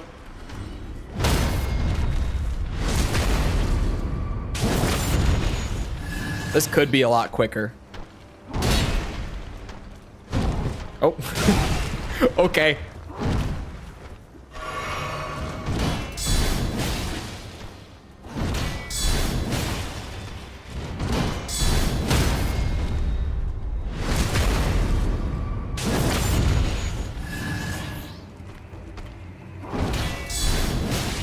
Oh, armor. Hello, where'd that come from? I've never seen anyone getting owned by a pupper. That's a lie. That's absolutely a lie. Dogs are probably like the enemy I've died the most to in all of the Souls games. Like just across the board, it's the fucking dogs every time. Doesn't matter what game it is. No. Okay, now how does that work? Exactly.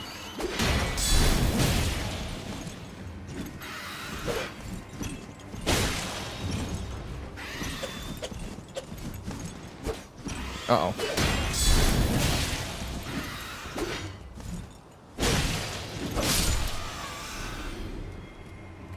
The birds in this game are up there.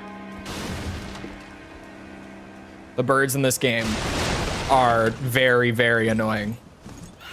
Especially when you start strapping flamethrowers to their faces. It does not make them any more fun.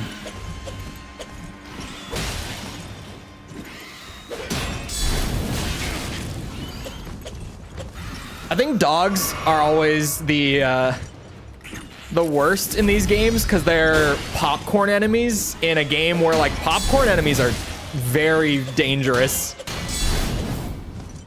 Like really, really dangerous.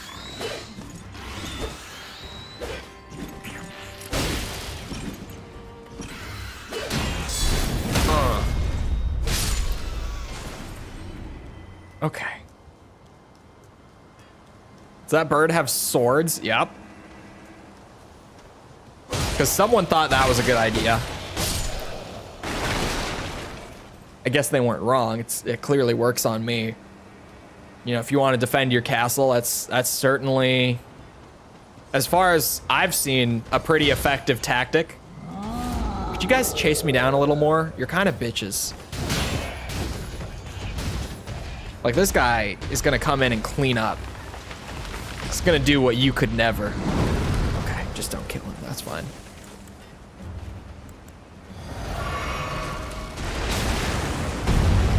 Random ass firebomb from the top rope. Come on.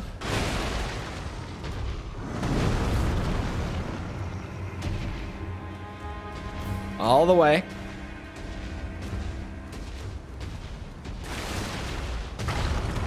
Thank you.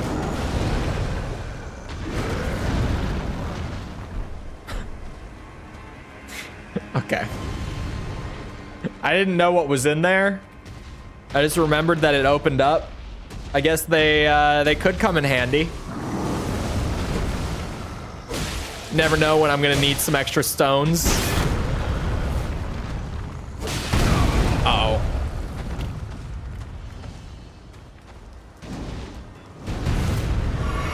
I'm gonna want to fight you up here-ish. That was an item. Hey, bitches. I'm back. Is it just one of you? Where'd the other one go? Is that what happened to the other guy?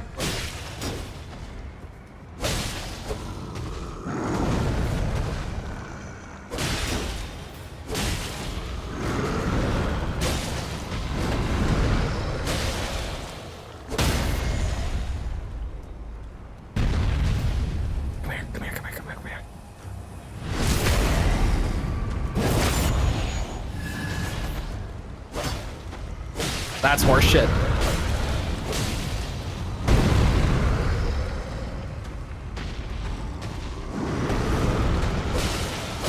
Stab you in the gooch.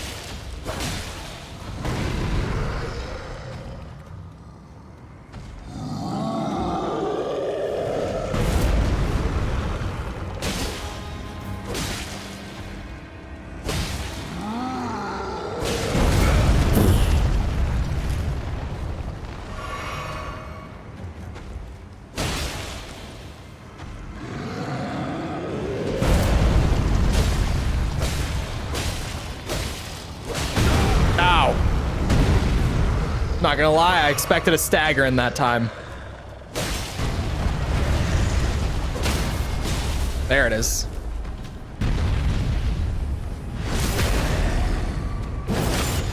You teach me how to riz up pretty girls? Talk to them.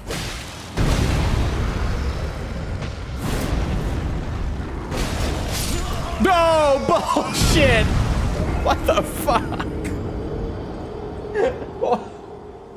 What? What? How to get with your friend's sister? That wasn't me. Okay. I have never.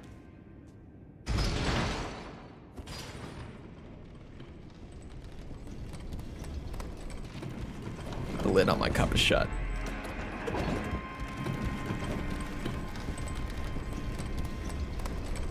Level impossible. It's the most commonly overlooked step in the process, definitely. Hello, I'm subscribed to Chole. I mean, eventually, right, like your odds are lower with that line. But if it works, the reward is going to be well worth it. Because anyone who hears that sentence and actually knows what you're saying is hella based, right? It's risky, but the reward makes it very worthwhile.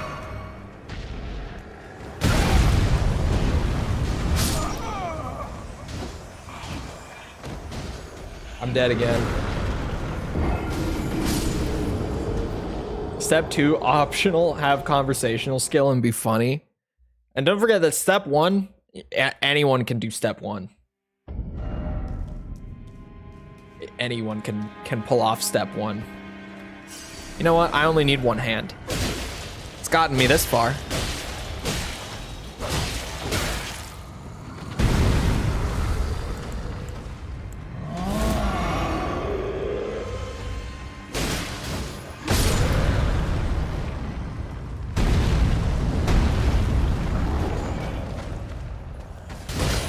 Speaking of popcorn enemies in a game where popcorn enemies are real dangerous.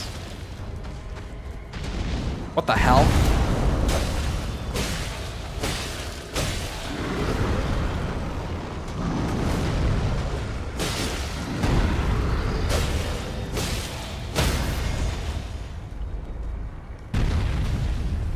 Well, that sucks. That's really shit.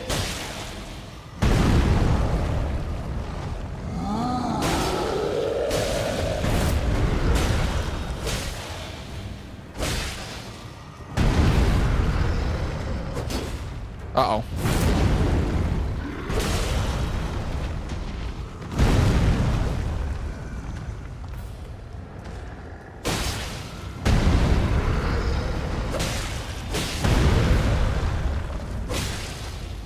Just keep slashing the ankles.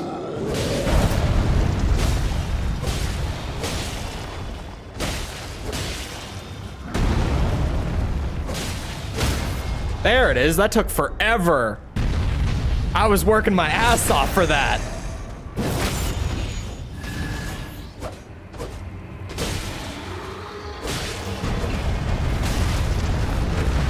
Whoa. Did he just run into the wall? And did he just have an animation for it?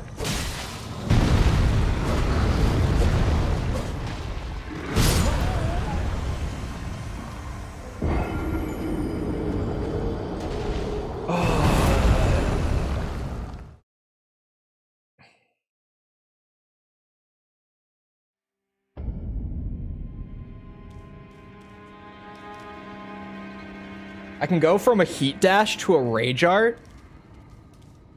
That may be unblockable. It probably is. Are you saying like on hit for the heat dash it's unblockable? Because I think that's just universal probably. Because you're always, what's it? You're always positive out of a heat dash. You always have frame advantage out of a heat dash.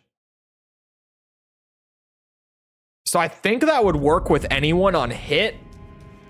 On block, you're taking the guess of whether or not they hit a button. But on hit, I think that you could just do that with anyone. This dude only drops like 1.2k. We're not here for the runes, we're here for my pride.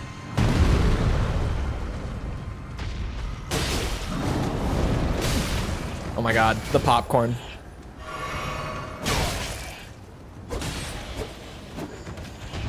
There we go. Lock-on decided to start working. I was trying to flick to them for so long. I didn't know that. Yeah, you always have frame advantage out of a heat dash. So even when you watch me play Tekken, you might notice that I try to heat dash a lot. Like, I'll try to make use of my heat. And then if I have like a little bit left over, I'll go for a heat dash. And it's because even if they block it, you do get frame advantage coming out of heat dash no matter what. So even if they block it and you like not going for rage art, because rage art, if it gets blocked or it whiffs, you're gonna eat a full combo because you're launch punishable. But if you like use a heat dash and then you throw like a low immediately out of it, unless they block low, you're going to get that low. Like you're gonna hit it unless it's like a 20 frame or something, which you're probably not throwing your 20 frame low anyway.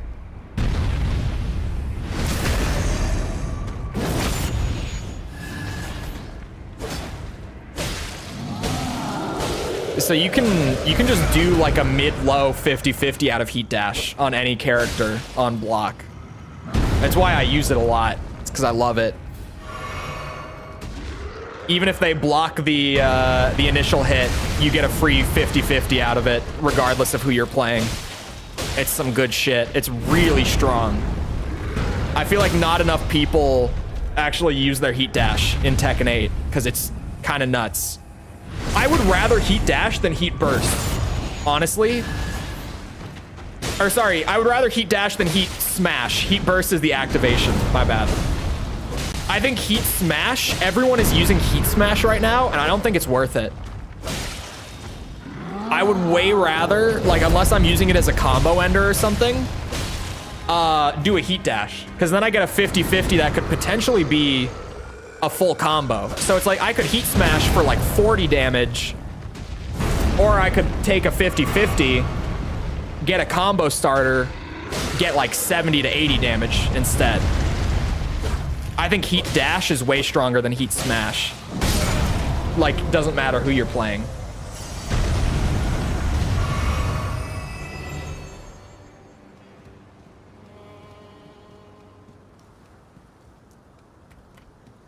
Won't two-handing be faster? It would be, but Mikkel commented on it. So now, once Mikkel was like, he's one-handing a giant. I had to kill him like that. You feel fulfilled now? I do. I feel accomplished. For sure.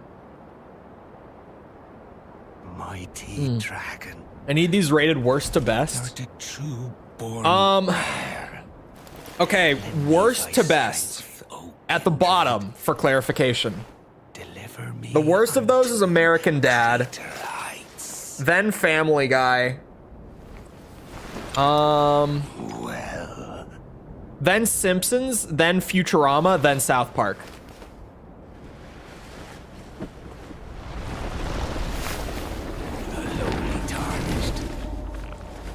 That's just a factual ranking. No mistakes found there. I command thee. Complete objective rating on those. American Dad sucks. I don't get it. Family Guy's pretty bad too. I've never liked Family Guy either. But American Dad is like actively, I'm just like, who the fuck watches this?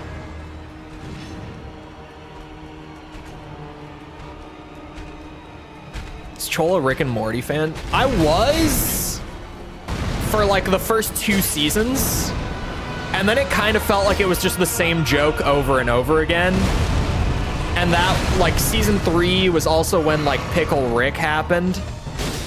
And so Rick and Morty fans just became, like, insufferable and kind of ruined it.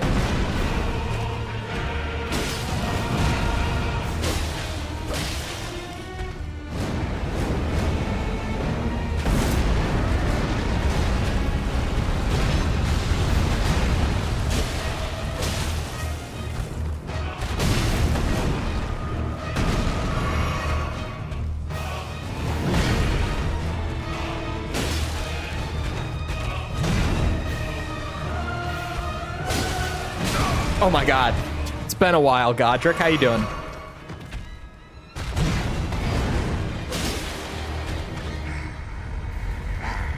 Oh, I was early. Oh, fuck.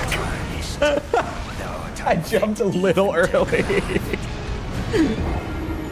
Futurama was so good, man. Old Family Guy was goated. I don't really think it was. Family Guy was always kind of like the comedy of, like, we can just say some really wild shit that's like funny on its own, but like there's not really any larger like joke or like anything really going on behind it. It's literally just us saying some whack shit, and like it could be funny, but it's only funny for so long, you know? And I feel like people nowadays have kind of talked about it to death, but like the cutaway thing is just a big part of that, where like they just have those random cutaways that have nothing to do with anything else in the episode. It's wild. Like South Park, I've always found that South Park can like say the really wild shit that they say, but I've always thought that they did it way better because they always like tie it into some like episodes feel like they're all working towards something in South Park. It feels like there's some structure there. Like it's clever there, you know? Oh my god.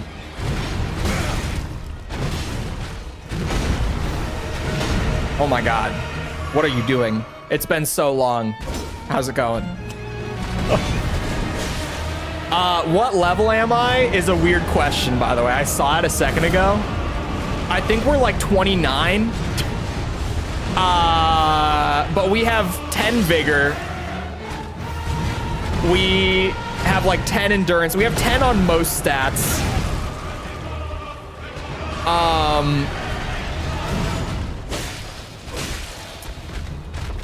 All of the stats right now are in faith and intelligence to try to use Sword of Night and Flame. We're just not quite there yet. We're close. We're just not there.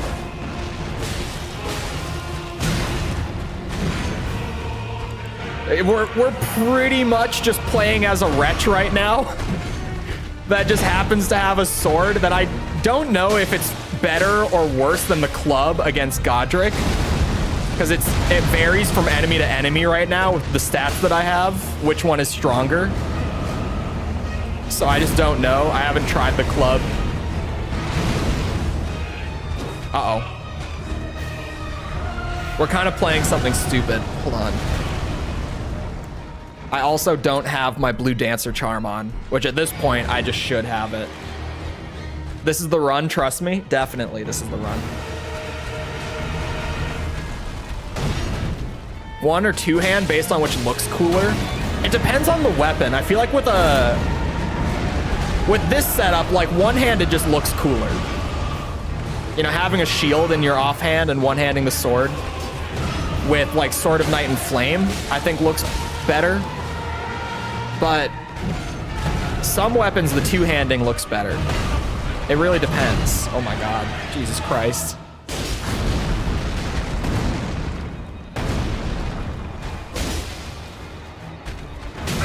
Shit, that hurts a lot.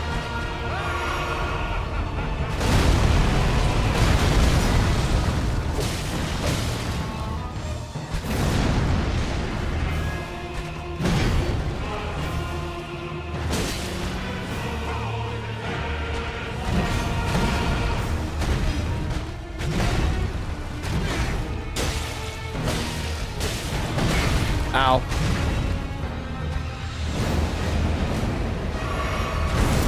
I don't like him. He's scaring me.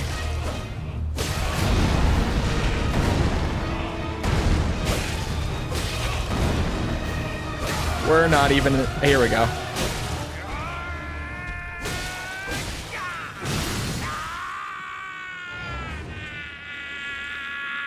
Straight sword could go either way. Yeah, straight sword can go either way. The god for... What's the deal with the Swede shield? Why do you hate the Swede shield so much? Because at this point, I'm going to run it for the build. But what is the deal here? Truest of dragons.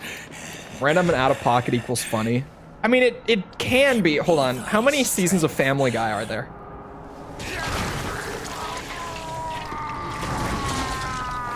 Random and out of pocket can be funny. For 22 seasons? It gets old by that point.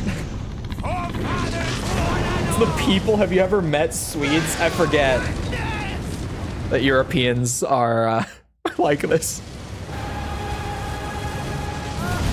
I forget you guys all hate each other over there. I mean, we hate each other here too, you know, by state, but like, you guys are next level.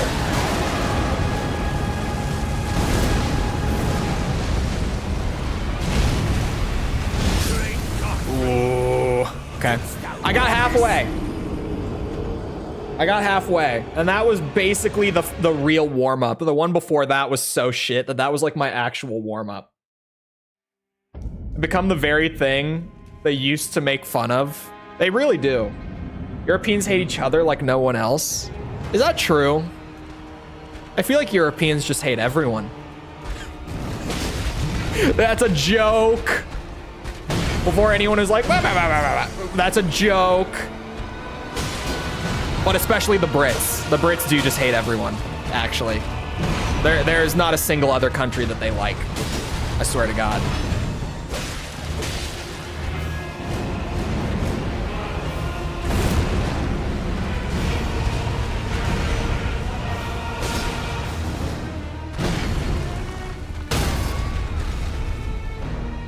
Uh-oh. Actually, just like a couple days ago, I saw this TikTok of I think she was a French woman, and she was like, Americans, please, you cannot move here. Do not be fooled by the European propaganda. And she was like, I have one key argument, one reason that you should not move here. And she was like, think about what happens if you have a child here. No matter how much you try to raise them like an American, they will become a European. Think about this. Do you want to have a kid who's British? How about French? Do you want your kid to be French? And then she was pretty much just like, I rest my case. I thought that shit was really funny, actually.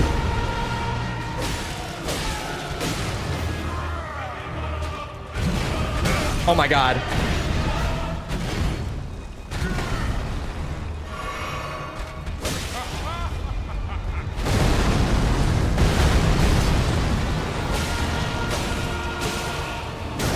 Oh my. God damn it, I need to heal now. Because he has a couple attacks that like legit leave me at a pube hair of health. I just need to be at full health for him the entire time. Otherwise, I'm at risk of one shot.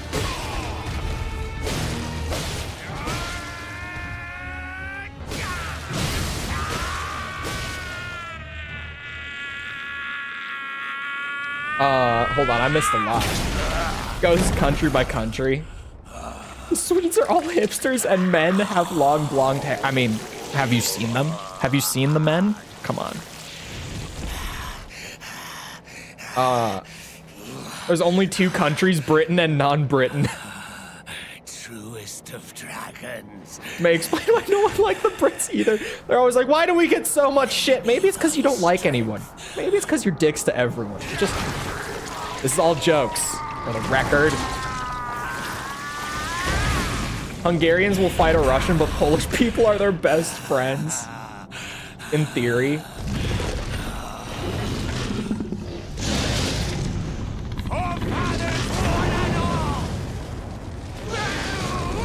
Swede hate is a universal constant among Nordics. Is it actually?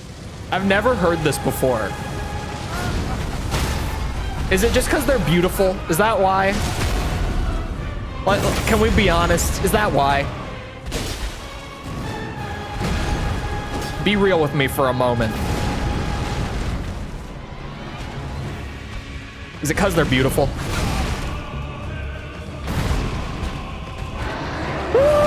Not, I forgot he has a big dragon grab. Oh my god, please, have mercy.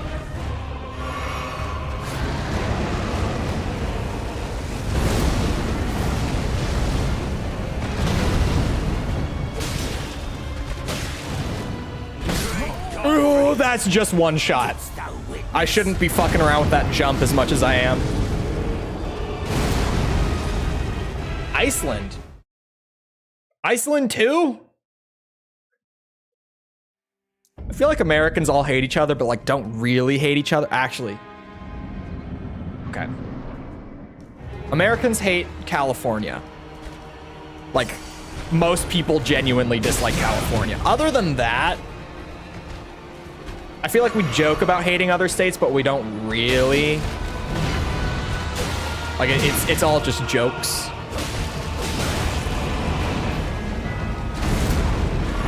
But the California hate is real.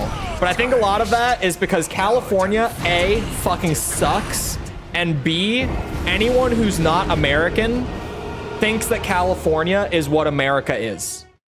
When, like, it's the one place in America that even the Americans don't want to be.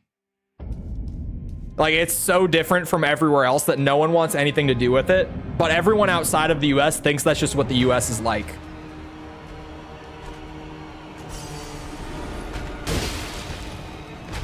Ow, ow, I'm dead. I'm dead. Not unfit even to graft.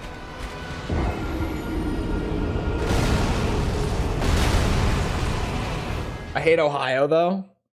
Do you really? I haven't been to Ohio. Oh, I feel like a very American thing for a lot of people is that they grow up in one state and then they move away from that state and then they hate that state for the rest of their life. I feel like that's super common. That was not the case for me. Maybe it's because I moved to Florida, though. Like, I grew up in Minnesota, I moved to Florida, and then I was like, you know what? I'm going back. I was like, I think Minnesota's actually pretty cool now. Never mind. I'll go back. Forget I left. I've been here the whole time, for sure.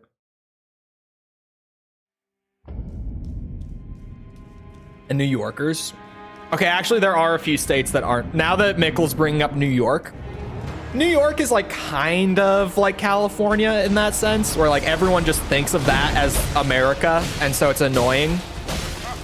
But there is one state. Oh, I'm dead. I'm not dead. We're fine. There is one state right next to it that everyone actually hates, and it's New Jersey. What the hell is going on in New Jersey? I never know the answer to that question. They are just always on some shit.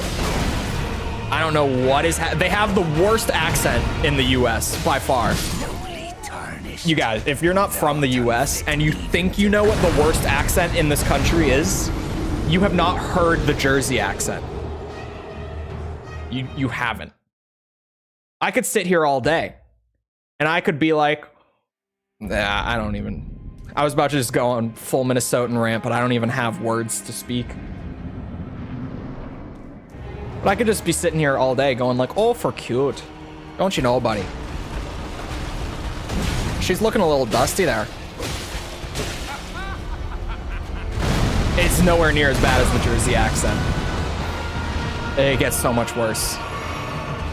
I actually saw a poll recently where people voted for like what is the most attractive US accent, and the Midwestern accent was like number 2.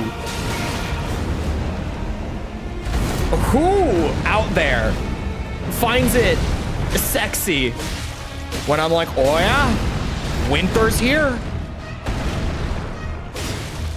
I think the snow's gonna stay too. Like who gets turned on by that? Like what's going on?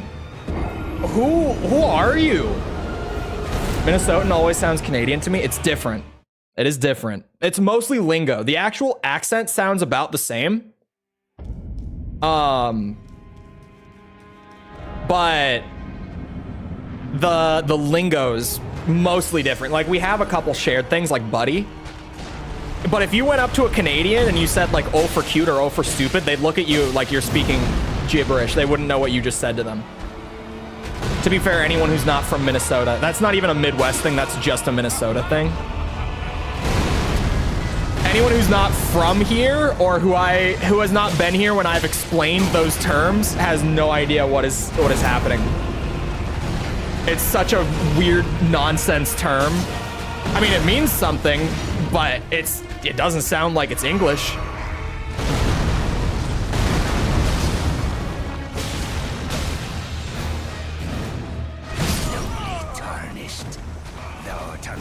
But like, who finds it attractive when anything unexpected happens and I go, oh?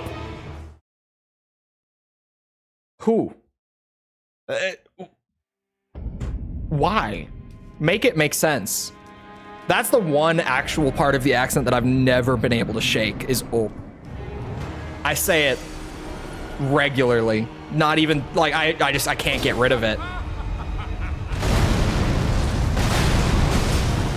Oh, and okay. There's another one.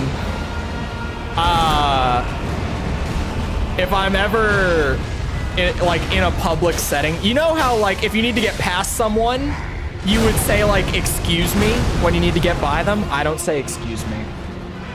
Because I have a Minnesota dialect thing going on. I say, let me just slip right past you there. Every fucking time. I can't shake it. I cannot shake it. Let me just slip right past you there. I can't get rid of it. Move, bitch. No. It's less rude than that.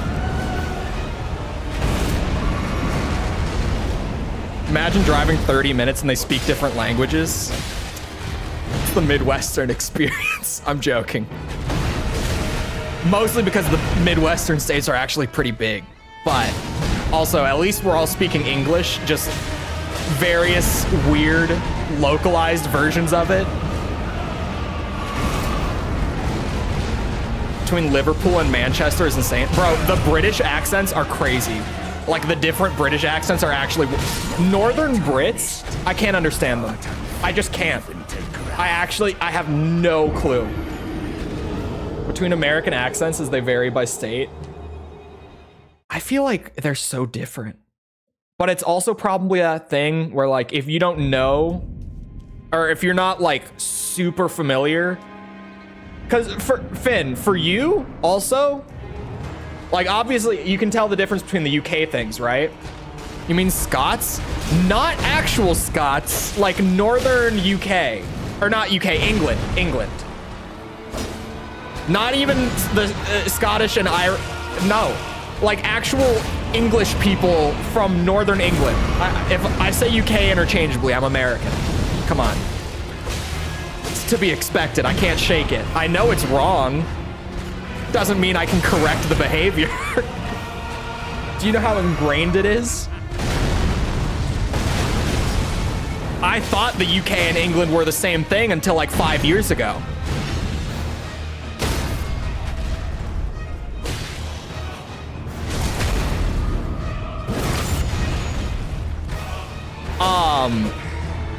Uh-oh. But it's also, like, when it's your second language, it's harder to pick up on the accents. Oh, God. Like, when I was learning, like, German and Spanish, it took a very long time for me to actually be able to pick up on, like, accents in those languages. Other than that, it all just sounded like the same accent to me for the longest time. Ow. From what I've heard, Scottish isn't that bad. Oh.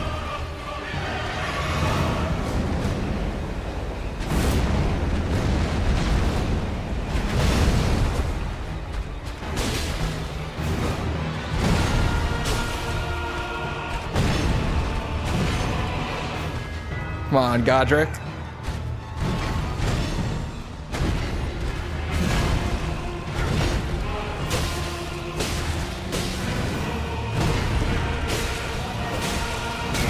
Oops. I should maybe be a little more careful. Not R1 spam as much as I am.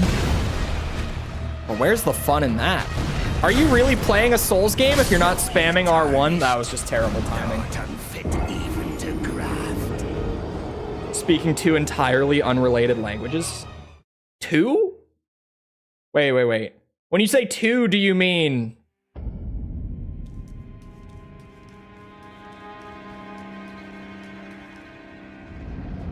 I'm gonna keep my mouth shut before I say something stupid. What do you mean? What do you mean by that?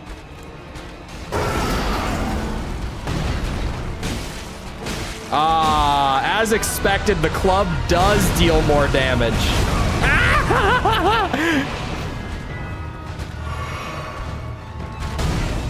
Ow. Slowly tarnished, though unfit even to craft. And Finnish. Okay, I was like... I thought Finnish was the language, but I was like, what if Finnish isn't a language? So I just kept my mouth shut. But I was gonna be like, Finnish and English, or like you speak Finnish and English and a third. All right. If we use the club, we get out of here way faster. Rune pile's important. Uh-oh. The fuck is an R1? Keyboard is wild. Keyboard Elden Ring. It's not right, man. Oh, ow. That came out faster than I expected it to.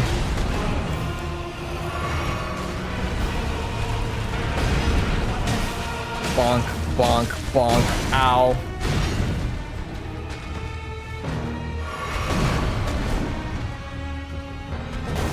Oh. You hear it? There it is. There's the ope. Ope and oop, they're the same thing. Oh, the jump worked. I shouldn't be risking it like that. This is a little early.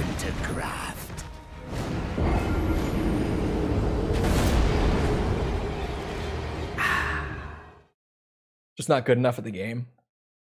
I could if I locked in. We know that this is how Elden Ring works. I sit here and I yap the whole time. And then every once in a while, I'm like, okay, time to lock it in. And then we're done in like 5 minutes. Because when you're actually just sitting and playing the game, Souls games aren't that bad. Playing a Souls game and doing all the other stream stuff together is a little rough though.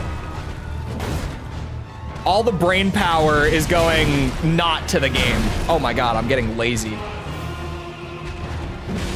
Oh, good enough to play keyboard and mouse? Probably not. I don't even want to mess with it. Oh, come on now.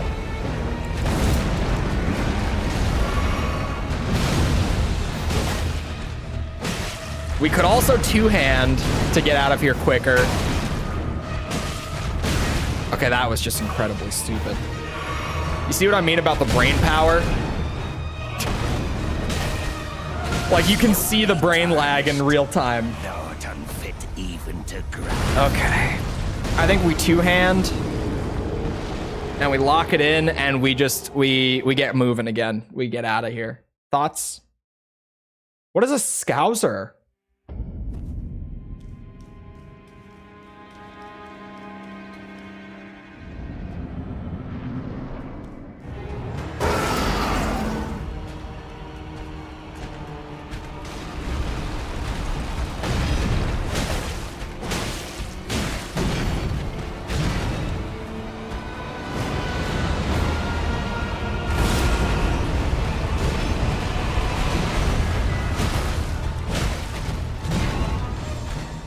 Uh-oh. Oh, whoa, whoa. Slowly tarnished. And I'm still stupid. Even to graft.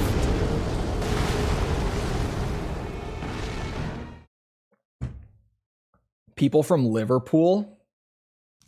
The way he pronounced scouser?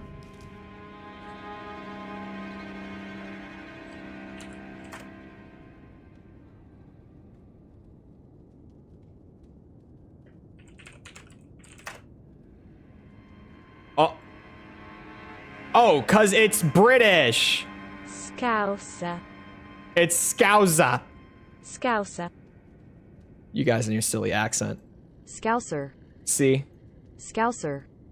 American pronunciation. Right there on Google.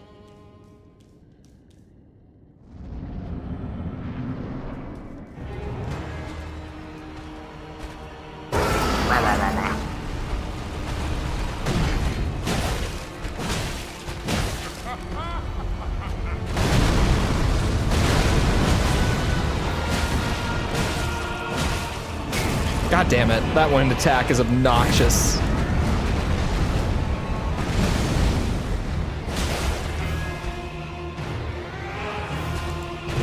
Oh, I'm dead. We're fine. It wasn't that stupid, but it was very stupid. Oh, you're down? I thought his... Okay. I thought he would have reset by then.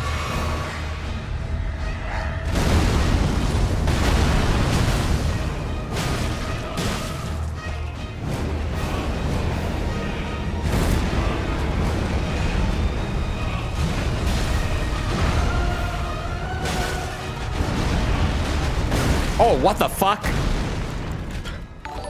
Godric, could you go easier on me, man? I haven't played this game in months. Amphobos, hopefully I'm saying that right. Thank you for the sub. Appreciate it.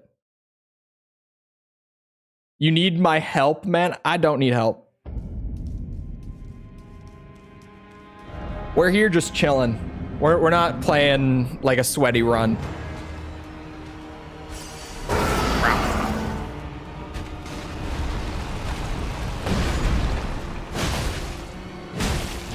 Ow.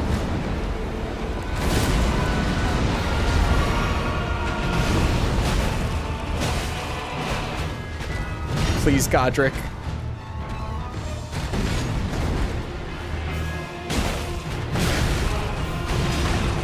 Turn off the game console now. I still can't believe that my friend sent me a clip of that actually like working on someone in the wild. Like the MGS2 turn off the game console, and they just did. Because they thought that it was like an actual gimmick. Like they just legit reached down and turned off the PS2. I couldn't believe it. I mean, surely it happened to more people. Oh, but when I was playing it, I didn't think to actually turn off the game. I was like, oh, he's trying to sabotage me. But to be fair, like it is from the same director who had stuff like, you know, plug your controller into the other port to beat this boss and stuff like that. So like, I can see why some people would actually believe it.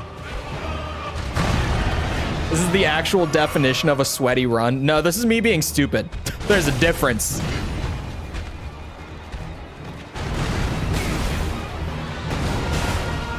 There's me doing it for skill and me doing it just to like fuck around for a playthrough.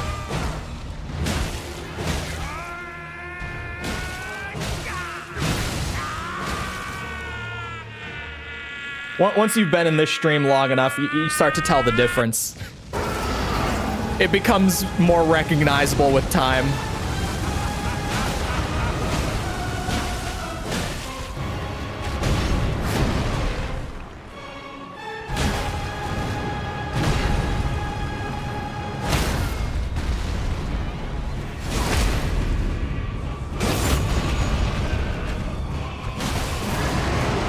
What I call sweaty. Oh no, it's not because this is how you're supposed to play at all.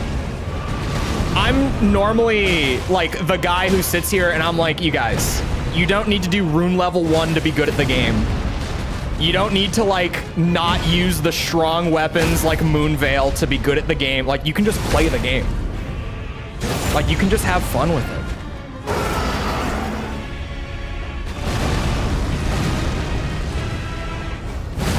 Oh shit. He delays it even more in the second phase. He got me. Then use summons. Okay, well that for me personally is a no.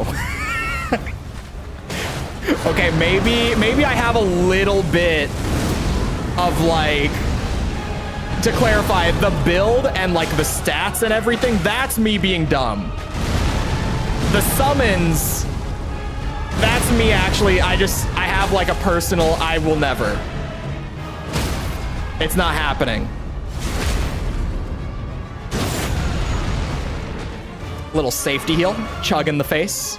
Uh-oh. Oh, not the dragon. Oh my god, I almost just died. Right at the end, that dragon grab scared the fuck out of me. Oh my god. Could you see it in my eyes? I felt my eyes just go huge as soon as I saw the grab. I was like, uh-oh. That was one of the most oh shit moments I've had in a long time. I felt my heart drop a little bit when that grab came out. 20K. Dude, you know how much I can do with 20K right now? This is huge. Also, hello, false. For skill, you say? Yeah, point being, I'm not playing for skill. I'm just being dumb because I'm having fun with it. Okay, I only need like 4,000 more, and then the sword will finally be properly spec'd out. And my best friend is here. What a pathetic excuse for a lord you were. Craven to the bone. Pushing me about like that, and after all that grafting, where did that get you? Look down. Wouldn't it be 24K with Scarab? It's 20%, right? You filthy slug. Feel it. Feel it. Feel my bloody wrath. Oh. Hello there. This Did he just weasel was quote Shrek? Godric. Am I crazy? Always looking down on me. He got what he bloody deserved. Club is thanks actually to really you. strong. It is. I'm not spec'd for it, What goes around comes but around. club is actually really good. An ugly heart. I cannot do An math. It's okay. uglier No one who's out of school countenance, can actually do and math. met the ugliest of ends, eh? The only reason that my math is like even relatively competent is because what's it? Because I did systems design after school, which is fancy speak for like the numbers side of games, like the balancing and stuff like that. Like all of the math and stuff that happens behind the scenes. I did that. But even then, like my math is so bad. Like I commonly joke whenever I say something real, like whenever my math is just so terrible, I'm like, yep. I was the math guy. I was the numbers guy. But no, like as soon as you're out of school, it's just all poof, gone. No more math. But at least I know how to use Excel and like a calculator. It's valuable.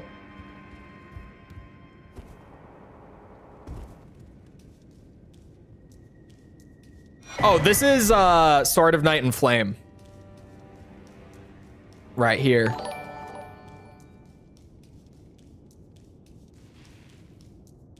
Snow Crab, thank you for the sub. Appreciate it.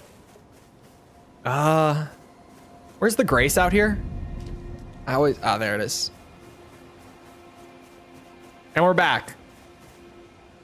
We've come full circle. Where do I go from here?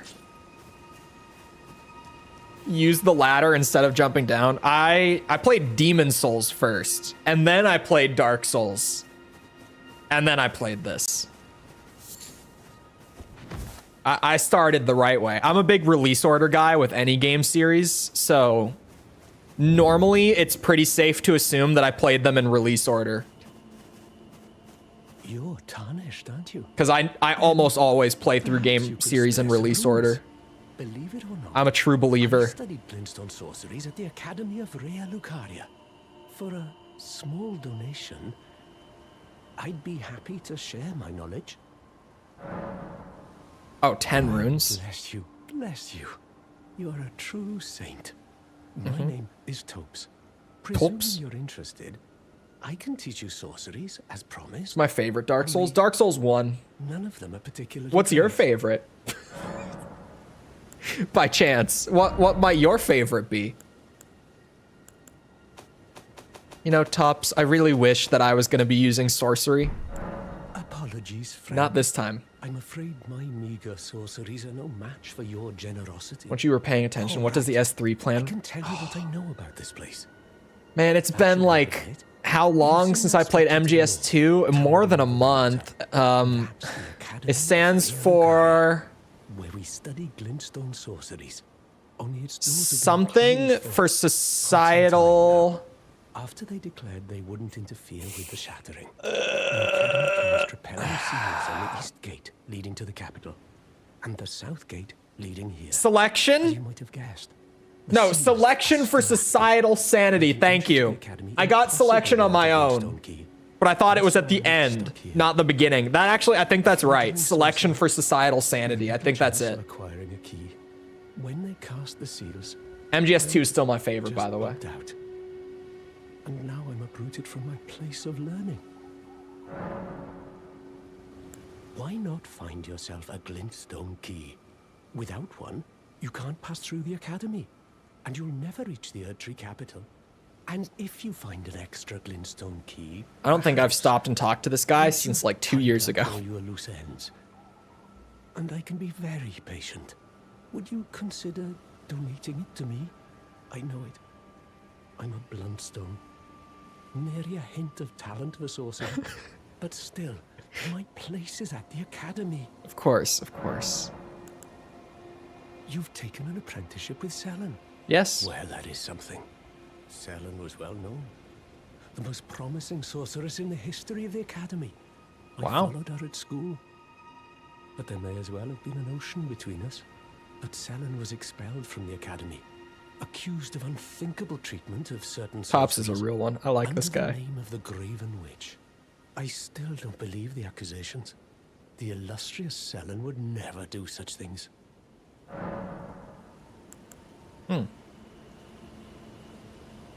Sorry, I got distracted by a comment.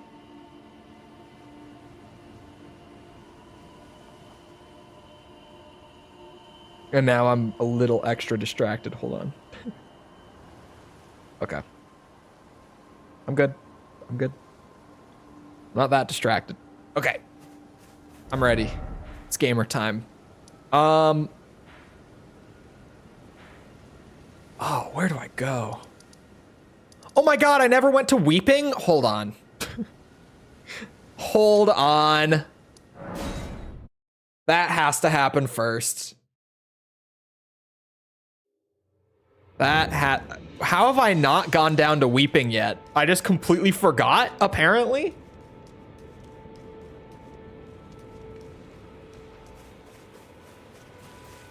The freaking Giga Chat. My Elden Ring lore is terrible. I do not know my Elden Ring lore.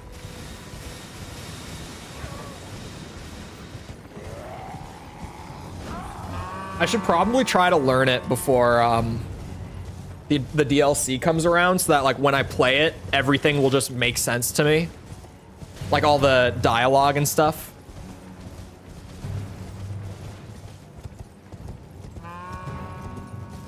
I know like my essentials, you know.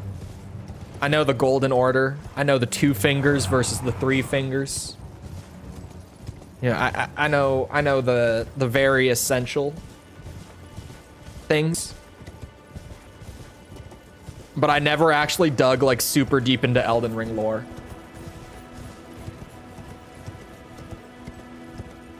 Are there a lot of like extra dungeons and stuff in Weeping? I don't really remember. Like normally I fly through here for what's it? Wow. For the golden seeds and the tears and stuff. But are there a lot of extra like dungeons and such down here? I might pull up the interactive map again. See what all I could screw around with while I'm here. We did it for Limgrave, and honestly, it was really fun to just spend like 12 hours running around Limgrave again. Like, you know, I'm back in 2022. I actually enjoyed doing that. Hold on. Oh, there's a good amount of stuff. Honestly? Yeah. There's a pretty solid amount of stuff here. I'm gonna spend some time here. I'm gonna run around. Yeah, there's like, hold on. There's a couple Everjails. There's a couple catacombs. There's a cave. There's a mine shaft, or sorry, a tunnel, I think it's called, in more proper terms, but like a mine shaft. There's actually a lot of stuff here that I just never do. There's the castle, obviously. There's a lot of good stuff. I'm gonna go for that Everjail first, I think. That's, actually, well, I have to go get the map. I think that's what I should do first. I know the map is like down on the main road. I've done this part enough times for the passive healing charm. I always rush here just for all of the tears and stuff. Hello? But this time I decided not to. Might I bend your ear for a moment, please? My name is Irina. I'm trying to hold to my, exploring and just taking my time. Like it's back when the game came out again. I can't be sure what it is. My eyesight's been weak since birth, you see. But I swear I heard frightful howling from all over. My good father secreted me out the castle, but decided himself to stay. He says it's his duty. Who is Radigan? It's as commander. The fusion of America and I fear for father's life. The servants are full what's of his wrath, name? filled with hatred for everyone. Throw me a bone else. here. They've since come for every one of the companions I Pete, escaped thank you with. for the sub. They haven't Appreciate spared it. a soul. I fear it's no different at Castle Morn. Please, I implore you, would you mind taking a letter to my father at the castle? My soul wishes Probably that he not. escape, I could do that. even if his honor should be the price. Please. I just want him to be safe. I just realized I also missed something in Limgrave that I forgot to do. I got carried Then away. please, take this. Hold on. Deliver it to my father, who remains in the castle, if you please. Oops. What the? Okay. I never did the lift. Isn't there? I guess I kind of just left most of Eastern Limgrave undone. Radigan is, it just is Marika? I thought it was Marika and someone else, like, fused together, wasn't it?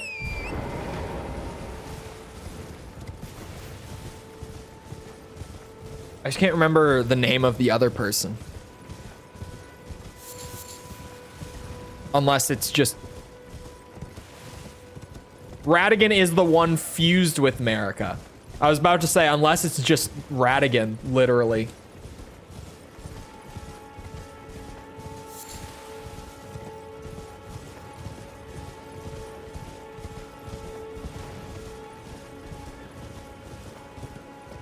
Oh god, the lore is happening.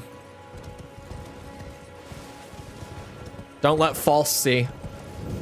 False is always like, your chat are such nerds. Why do they all know things about the games they like? That's so weird. This is a joke. If she's listening, she might be.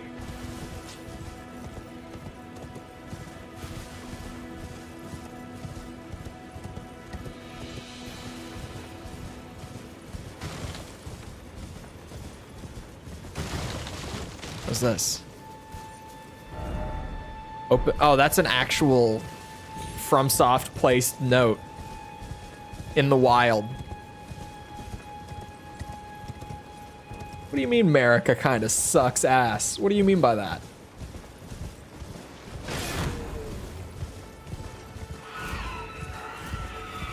I thought Marika was supposed to be pretty cool. Oh my god, there's a lot of you here.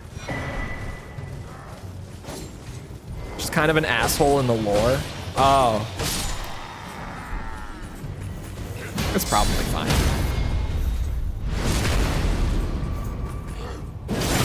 My sword grows stronger. Are you sure you want this smoke? Oh god, Pumpkinhead incoming.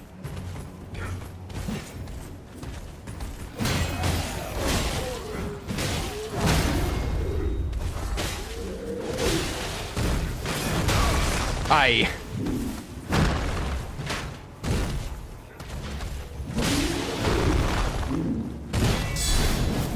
Shit.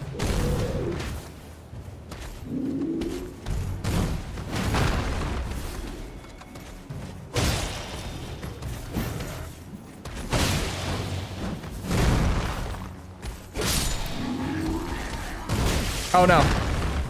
Please spare me.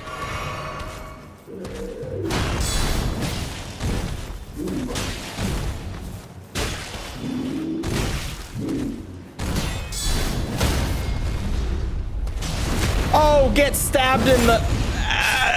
never mind.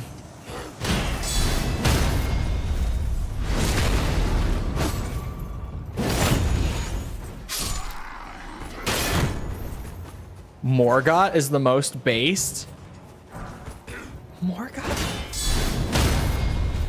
Morgott is the most based, you say?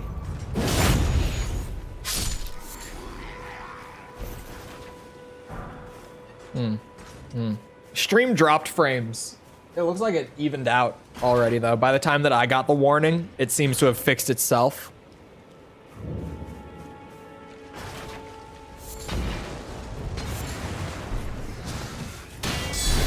Morgott is super based? I don't know. Oh, hello. This is a death trap. Oh. Hello, rat. Oh my god, more rats. Who let you all in here? And why are you not hostile to them? There we go. Death trap is gone. Bullshit. All right, I'm going inside. Oh, fuck you guys. I'm out. Oh my God, there's more. Stop. Sick of this shit.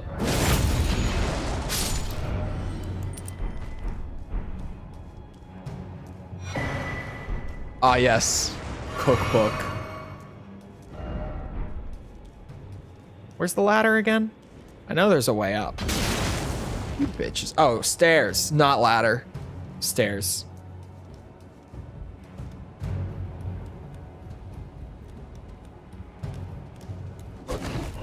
You bastards. Hate you both.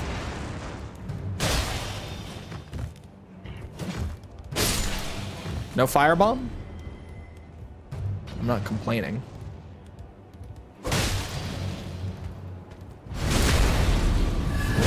Give me the free health. Come here. Uh-oh.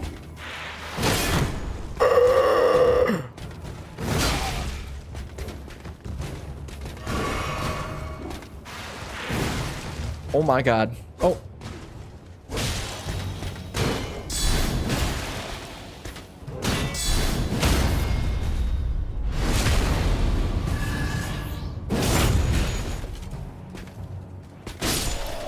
Oh, I know about the omens. Speaking of, I know the bare necessities. I know about the omens.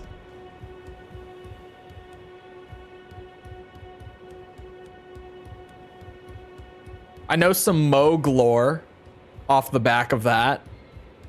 Like, I know that, like, the thing that he does when he's like, kneel.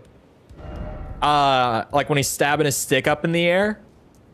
Apparently he's like stabbing into the body of some like eldritch being.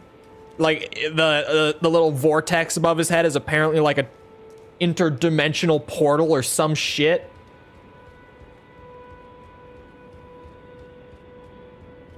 I know that, or whatever. I don't really know what exactly it is.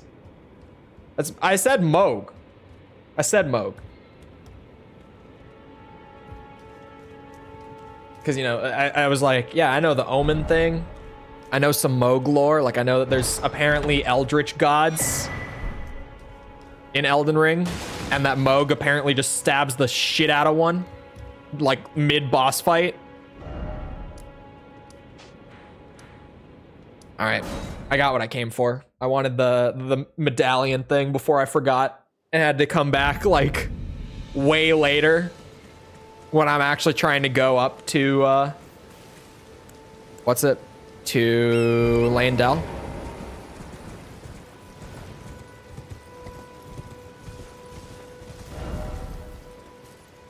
There's the map.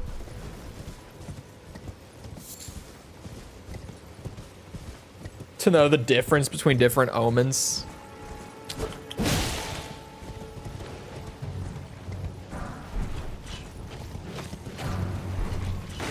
Irina died. I don't know why she's not there. She's not actually dead, right? Quest failed already. Uh-oh. Come here. Little bastard. There we go.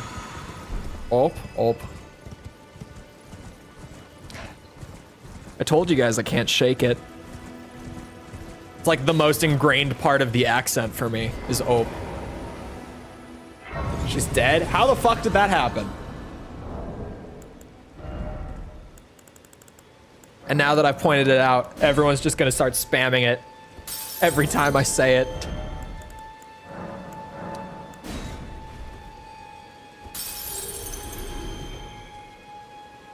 That's not as many runes as I thought I would have, to be honest. I thought I had more consumable runes. I am no selling. Why not both?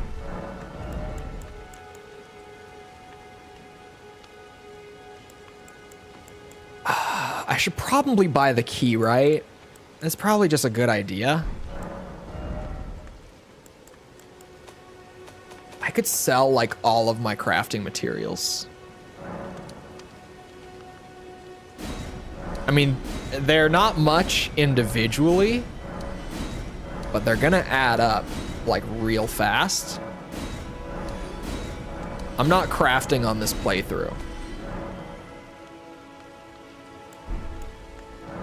Some of them that are more valuable, I feel hesitant to sell.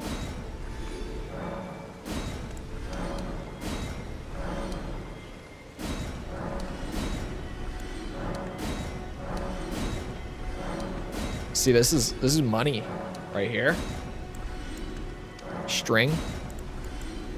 Cave moss.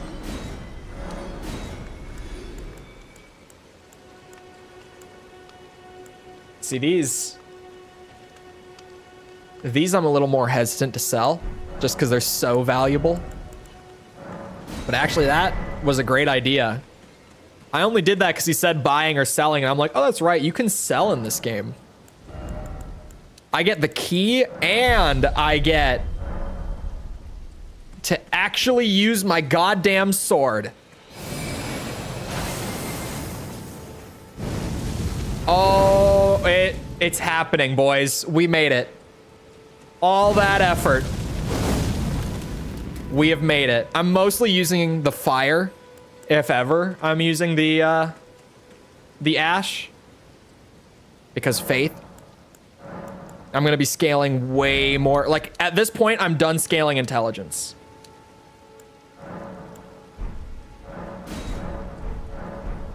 Every run you do, you are always naked? Yes. What's scarier than a naked man doing this? Not much. Trust me, I'm from Florida. I've seen it. I'm not from Florida. I lived in Florida.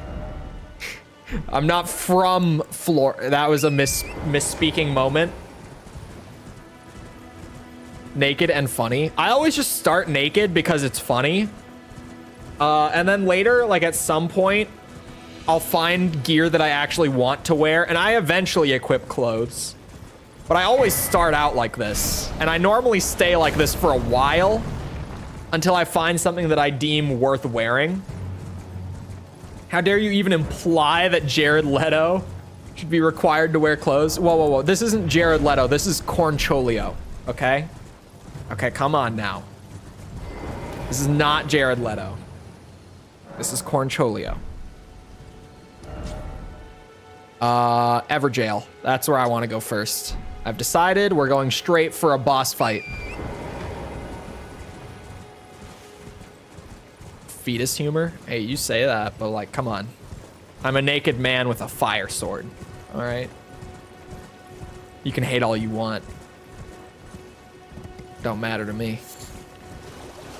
I'll be here with no clothes and with a fire sword. Just endless cheeks. Well, you don't have to look.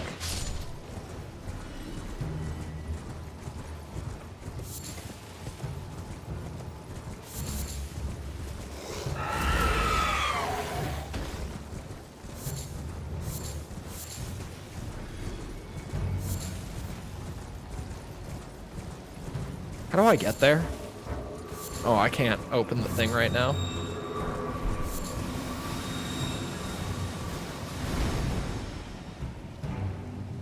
Is lingerie an outfit or underwear? Both, but more underwear. I mean, it's an outfit, but for a very specific purpose.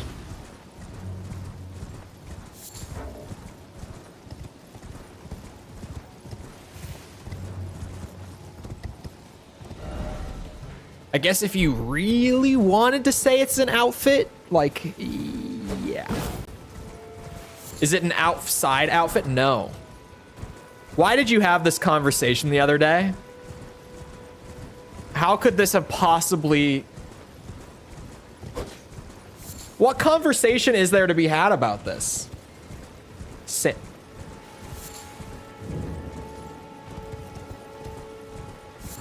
from the way that you asked me leading questions, even though I already had my mind made up, I'm assuming that Sanchez was saying that it was an outfit.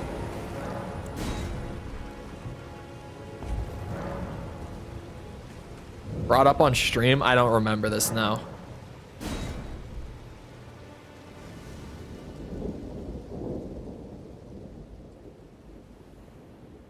See what the guys in blue say? That's actually true.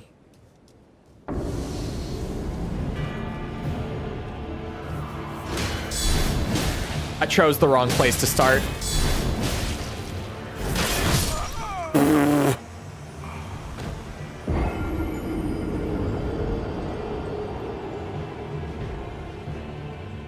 Wait, this guy has negative fire resistance? Do you mean that he has a 20%? Or that he's weak to it?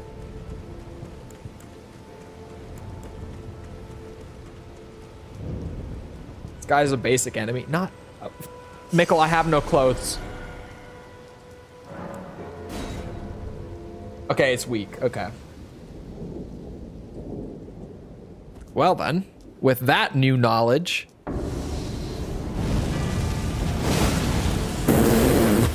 Yup. You're right.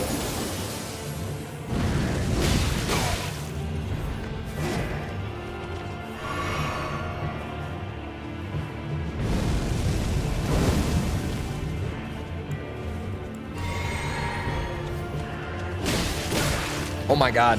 I'm terrible at the game. Is illegal or not? Is it? I would assume that you couldn't walk around in public with it on.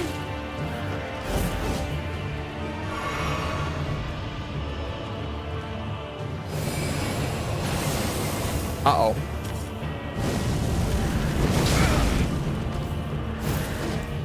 Where's my damage, Miyazaki? Where did it go?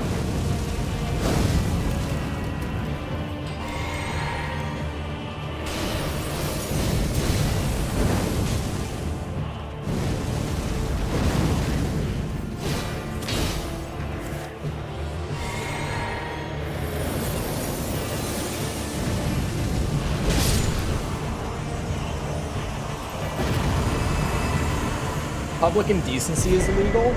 I feel like at that point, though... You said it didn't count as indecency since that means being naked?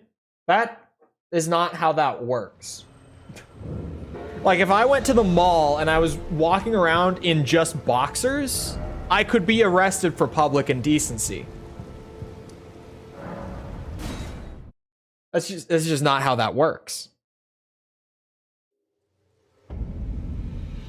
I couldn't do that. I would get arrested. Oh my god, I'm like 100 runes short. I thought that would be a level. That's why I came back to the Grace. What's another dungeon that could be fun? Oh, I got the Everjail out of the way. Like, where's a dungeon that could be fun? There's the catacombs. There's a couple of catacombs we could go to. Oh, this one is hidden. Hidden mini dungeon. Found behind a leaning pillar in the side of a mountain. Let's do that. Let's do that. It's like there, I think. Oh, stream was choppy. It's fine now. Can't kill the frost guy with it. He's dead. My mental, it was breaking. That's just not how the law works. They're just wrong. That's not backing you up. That's just, they were wrong.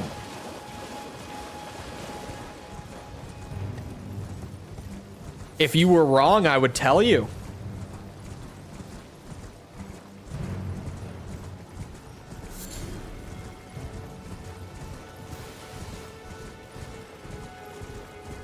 I probably don't have to say that. You probably know. Laws in the UK are different then. Ask him to put his money where his mouth is. Have him go to the mall in lingerie.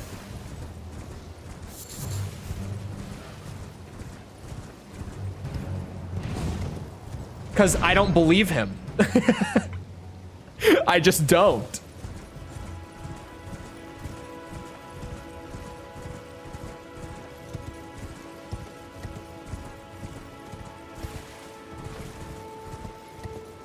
And he called me loot.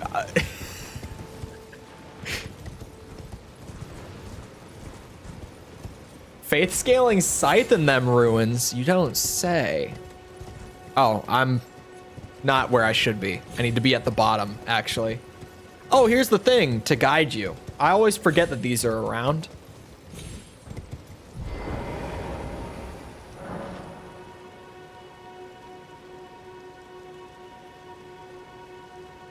Oh, wait. No, it's right there. Oh, I thought it was going to be like at the bottom. Never mind. I'm glad that I used that just for fun, because I was just wrong. Would you look at that? I love those things. You'll probably see pictures of models in lingerie at the mall. That's true. That is true. Could you imagine the argument? You get arrested for like walking around in lingerie outside of like Victoria's Secret or some shit. You're like, what's the problem, officer? It's right there. It's right there. Why are you arresting me? Could you imagine? Someone has to have done it before. It has to have happened somewhere. Well, I used a key for a cookbook, everyone.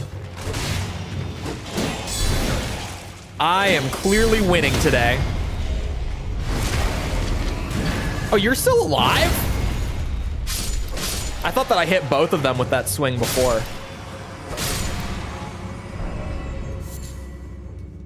Surprised they don't have models advertising it. Honestly, it kind of just seems like a good idea, doesn't it? Like now that we're saying it. It's happening, chat, okay? It's happening. Finally, for the first time in this playthrough, we scale vigor. Level 11. We're making progress. What Riz up, Riz? I'm actually curious about this answer.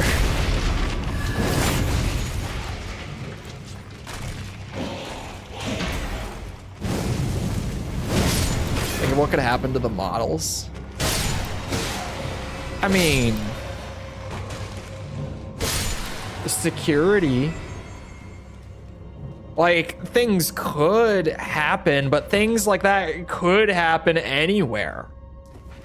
To anyone. And I feel like, at least most... There's a mall by me. You know what? That is an even better answer than I was expecting.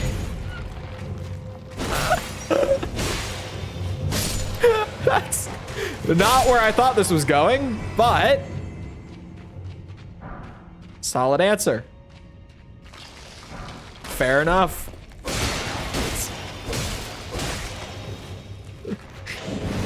Damn.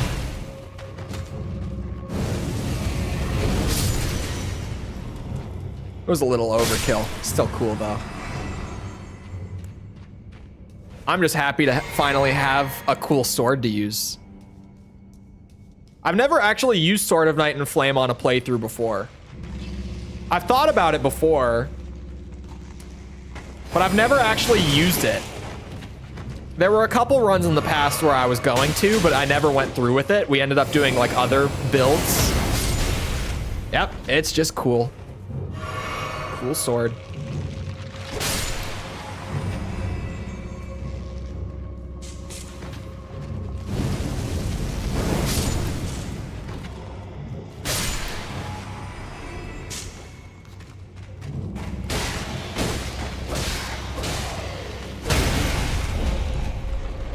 Uh-oh.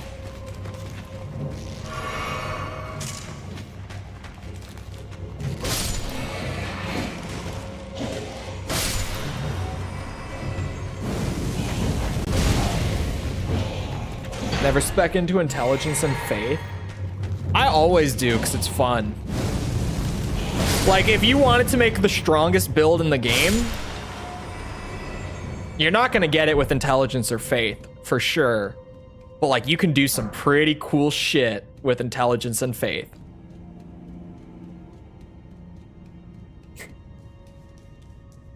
Well, how did you... I'm not even going to ask the logistics of that.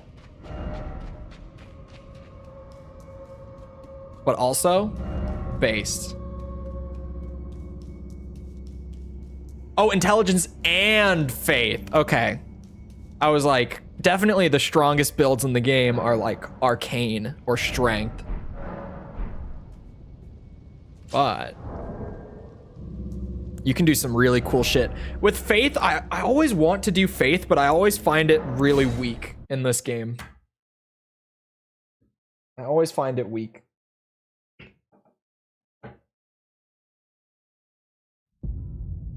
Anyway, it is about that time. I didn't notice that it was about that time until I looked over and it was 4:01. It's back to the video work for me. I have nothing else. For a second I thought I did. I really don't. I hope you guys enjoyed. If you did enjoy, and you haven't done so already, feel free to go ahead and leave a sub. Come back. Buddy got nothing done. Don't even chat. Ignore him. Ignore him.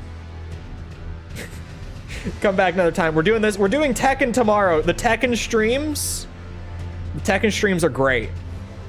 I don't know who I'm going to be playing for it. Normally I play like 1 or 2 characters throughout the stream. I haven't decided yet. I have no game plan. I have a few ideas, but we'll see what happens. Yeah, my brain right now is on empty.